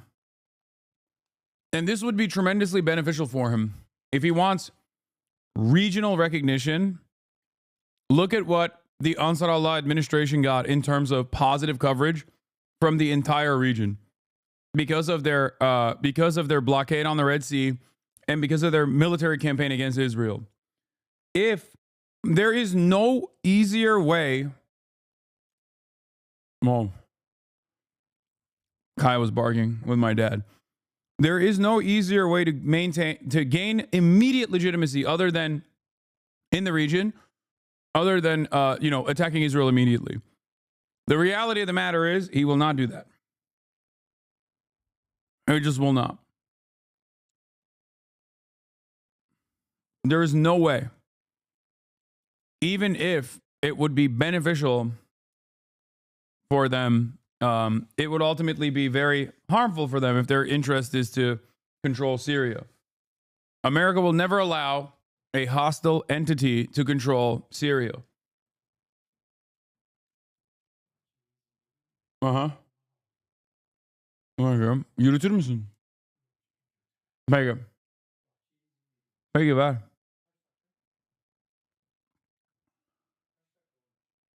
Ne bileyim gönder.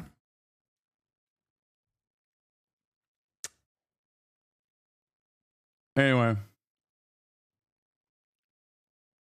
Imagine this moment would come when we would be driving through this border with no one from the regime to stop us.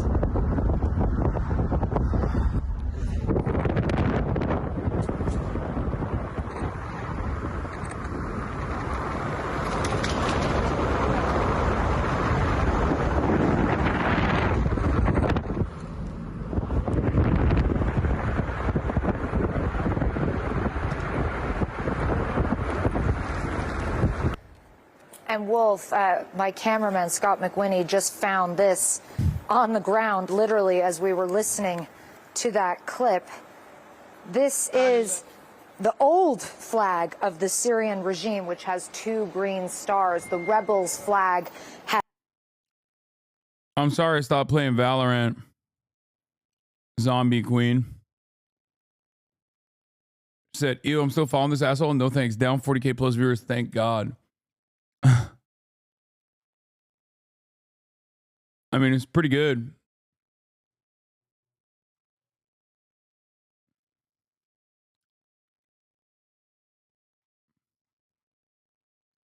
I'm sorry for no longer playing Valorant. I'll get back one day. You don't have to be this upset. Has 3 green stars, but this one has now been literally, we just found it on the floor. I guess a real moment where you see how much things have changed just in the past 24 hours. In terms of the security situation on the streets, I would just add, we anticipated that we might see quite a lot of checkpoints as we came into the city. We didn't. We did see a group of men. They did not appear to be armed, but they asked us what we were doing, where we were going. And now that we are sort of ensconced in our place where we're staying for the night, we have seen a couple of patrols. I saw 2 men armed, and I went up to them and asked them where they were from. They told me they were from Idlib, which is in the northern part of the country. And we saw a man on the street go up and wanted to pose for a photograph of them, which I think sort of speaks to the moment. There is obviously jubilation, elation, but also this sense of you can't compute. It was so fast, so breathtaking. It's astonishing. And I think people are taking some time to try to process the magnitude.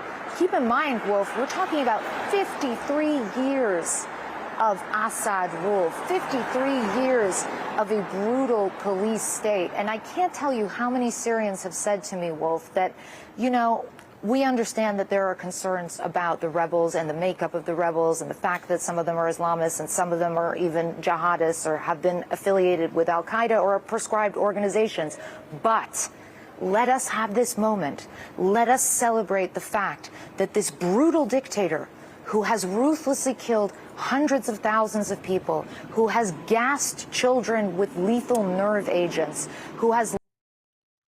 Syrian rebel commander urges Israel to support uprising, strike Iran-backed forces. In an interview with Tal, a fierce Syrian army officer expresses hope for friendly relations with Jewish state, warns of Iranian militias propping up Assad. They will come for Israel too. Yeah, anyone that thinks that these guys are going to fucking attack Israel, at least in the next 4 to 5 years, are crazy, in my opinion. I think, like, at most, this will be like a 9/11 style situation against America, more likely, and maybe even Israel, perhaps. Right? But I do not foresee this. I do not foresee this becoming a immediate, like, oh, we took control over Syria and now we're going to use that control to like attack Israel.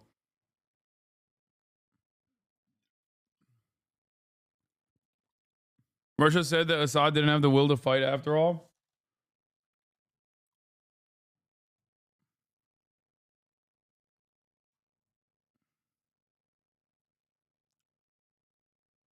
Yeah. All right, let's continue. Locked people in prisons and tortured and beaten them to death, that he is finally gone. And that whatever may come and whatever the anxiety, this is a new chapter for Syria, Wolf. All right, Clarissa Ward now having made her way to Damascus, the Syrian capital. Clarissa, thank you very much. I want to bring in CNN's international diplomatic editor, Nick Robertson, right now. He's done a lot of reporting from Syria and the Middle East over the years. Nick, what do we know, first of all, about this transition of power in Syria right now?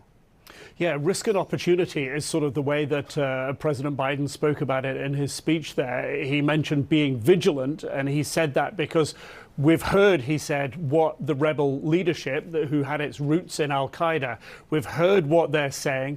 It sounds like it's good. They're talking about a non-sectarian society with a new political dispensation. And this is something that President Biden said they need to live up to. We've heard the words, but we need to see more. And what President Biden laid out that he expects is in the future is a Syria that's sovereign and independent, which seems to be a very clear message. Crystal clear. Russia and Iran will no longer have any kind of stake in the future of Syria. So that's part of the political picture going forward. It's made up of the different ethnic groups. It's made up of the different religious groups. It's made up of all the different elements of society inside of Syria. That's President Biden's aspiration. And that's very much what we've been hearing from the rebels. And I've been talking to actually a political grouping way outside of the rebel structure who were central to peace talks back with Assad's regime. And about a decade ago, the United States was playing a role in that. And there was a lot of work laid out back then for what a new government could look like, what a new constitution could look like, who could be involved in it. And this political leader told me that's the direction he believes that the country is headed in again, a period of military security, the military pull back. There's a power-sharing government for a period of time, 6 to 9 months, perhaps, he outlined, and then elections. And this really fits in with what President Biden was saying, that this new Syria will have a new constitution. Some of that's been drafted in the past, and a new government. The plans to get that new government and achieve it have been made there. But President Biden being very clear that ISIS will not be allowed to fill a vacuum. U.S. strikes on ISIS today. The security... No. The other ISIS will not. If you're reformed ISIS, then you're fine. Of U.S. forces vitally important, but also making sure that ISIS doesn't get stronger, and remembering that there are hundreds and thousands of ISIS families and supporters in jails inside of Syria today, in the rebel-held areas in the east, that the United States supports and helps keep them controlled. That will be vital to oversee going forward, and that is going to be of strategic importance to the United States. So that's the path that he's setting out. The rebels are setting out a path of change. No. Haas, would you agree that the smart thing to do is, in fact, not to fight Israel? Do you think the unbelievably broken Syrian people can afford that? I'm curious on your take. Oh my God, dude.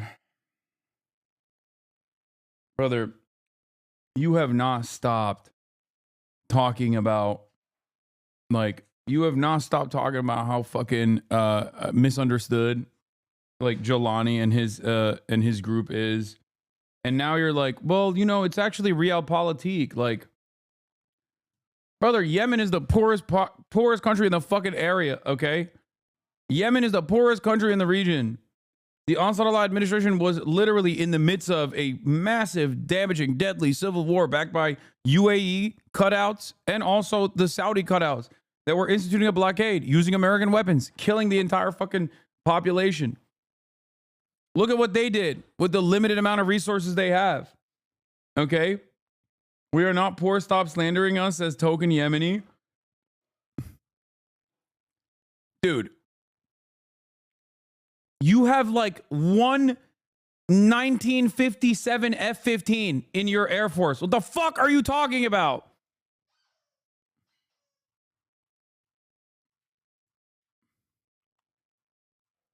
Or they have like a one F-5.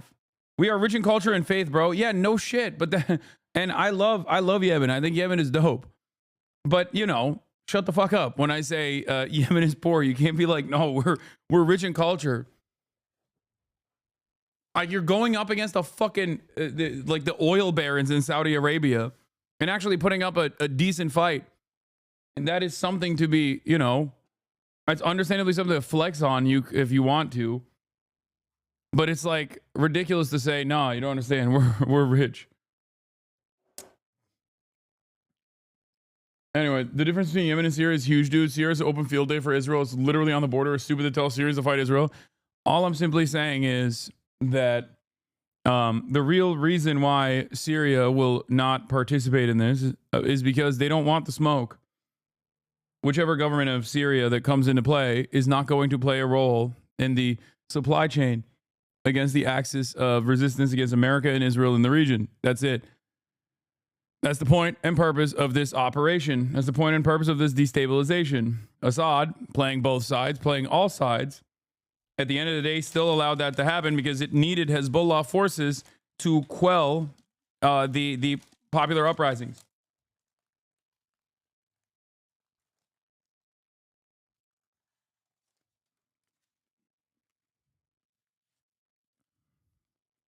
No longer brutality, political, religious plurality. Nick, I want you and our viewers to listen to what the rebel leader who led this revolt against Bashar al-Assad's regime said just a short time ago. Listen to this. This victory, my brothers, is a victory for the entire Islamic nation. This new triumph, my brothers, marks a new chapter in the history of the region, a history fraught with dangers.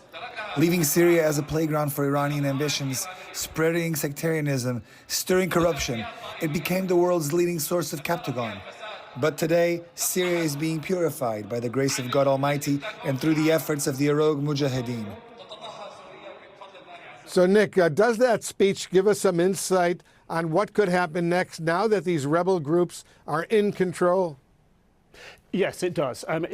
You would expect, and this is what we've heard here, in any speech, he's essentially going to thank his supporters, which is the Islamist fighters who've been part of this coalition of rebel groups. And that's what he said. This is, you know, and let's not forget the context of where he was. This is in this mosque, the Umayyad Mosque, is in the heart of Damascus. It's an ancient and frankly very beautiful building in old stone, and it is sort of, if you will, the one place you would expect him to go and give a speech for an Islamist leader in the most venerated mosque in Syria.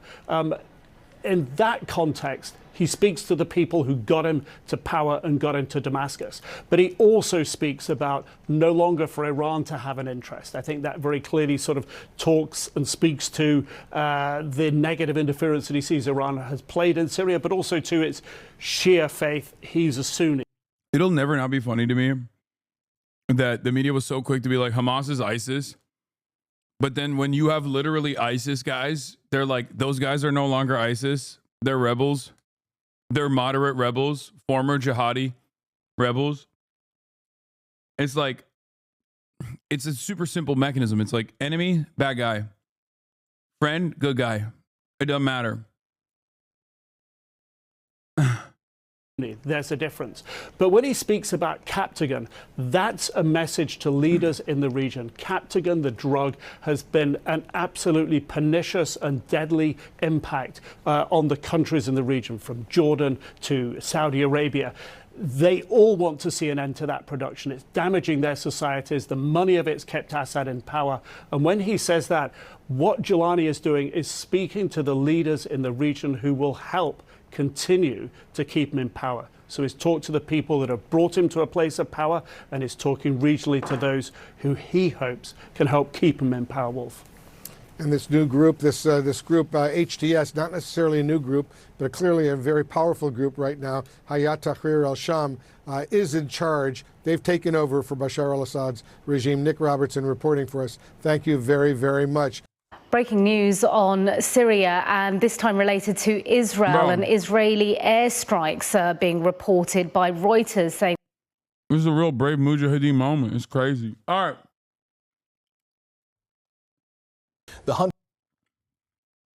I'm not going to do the Trump thing yet. I'll do bits and pieces of it tomorrow. I'm going to move on to the CEO murder suspect. As you guys know, there's more updates on this issue.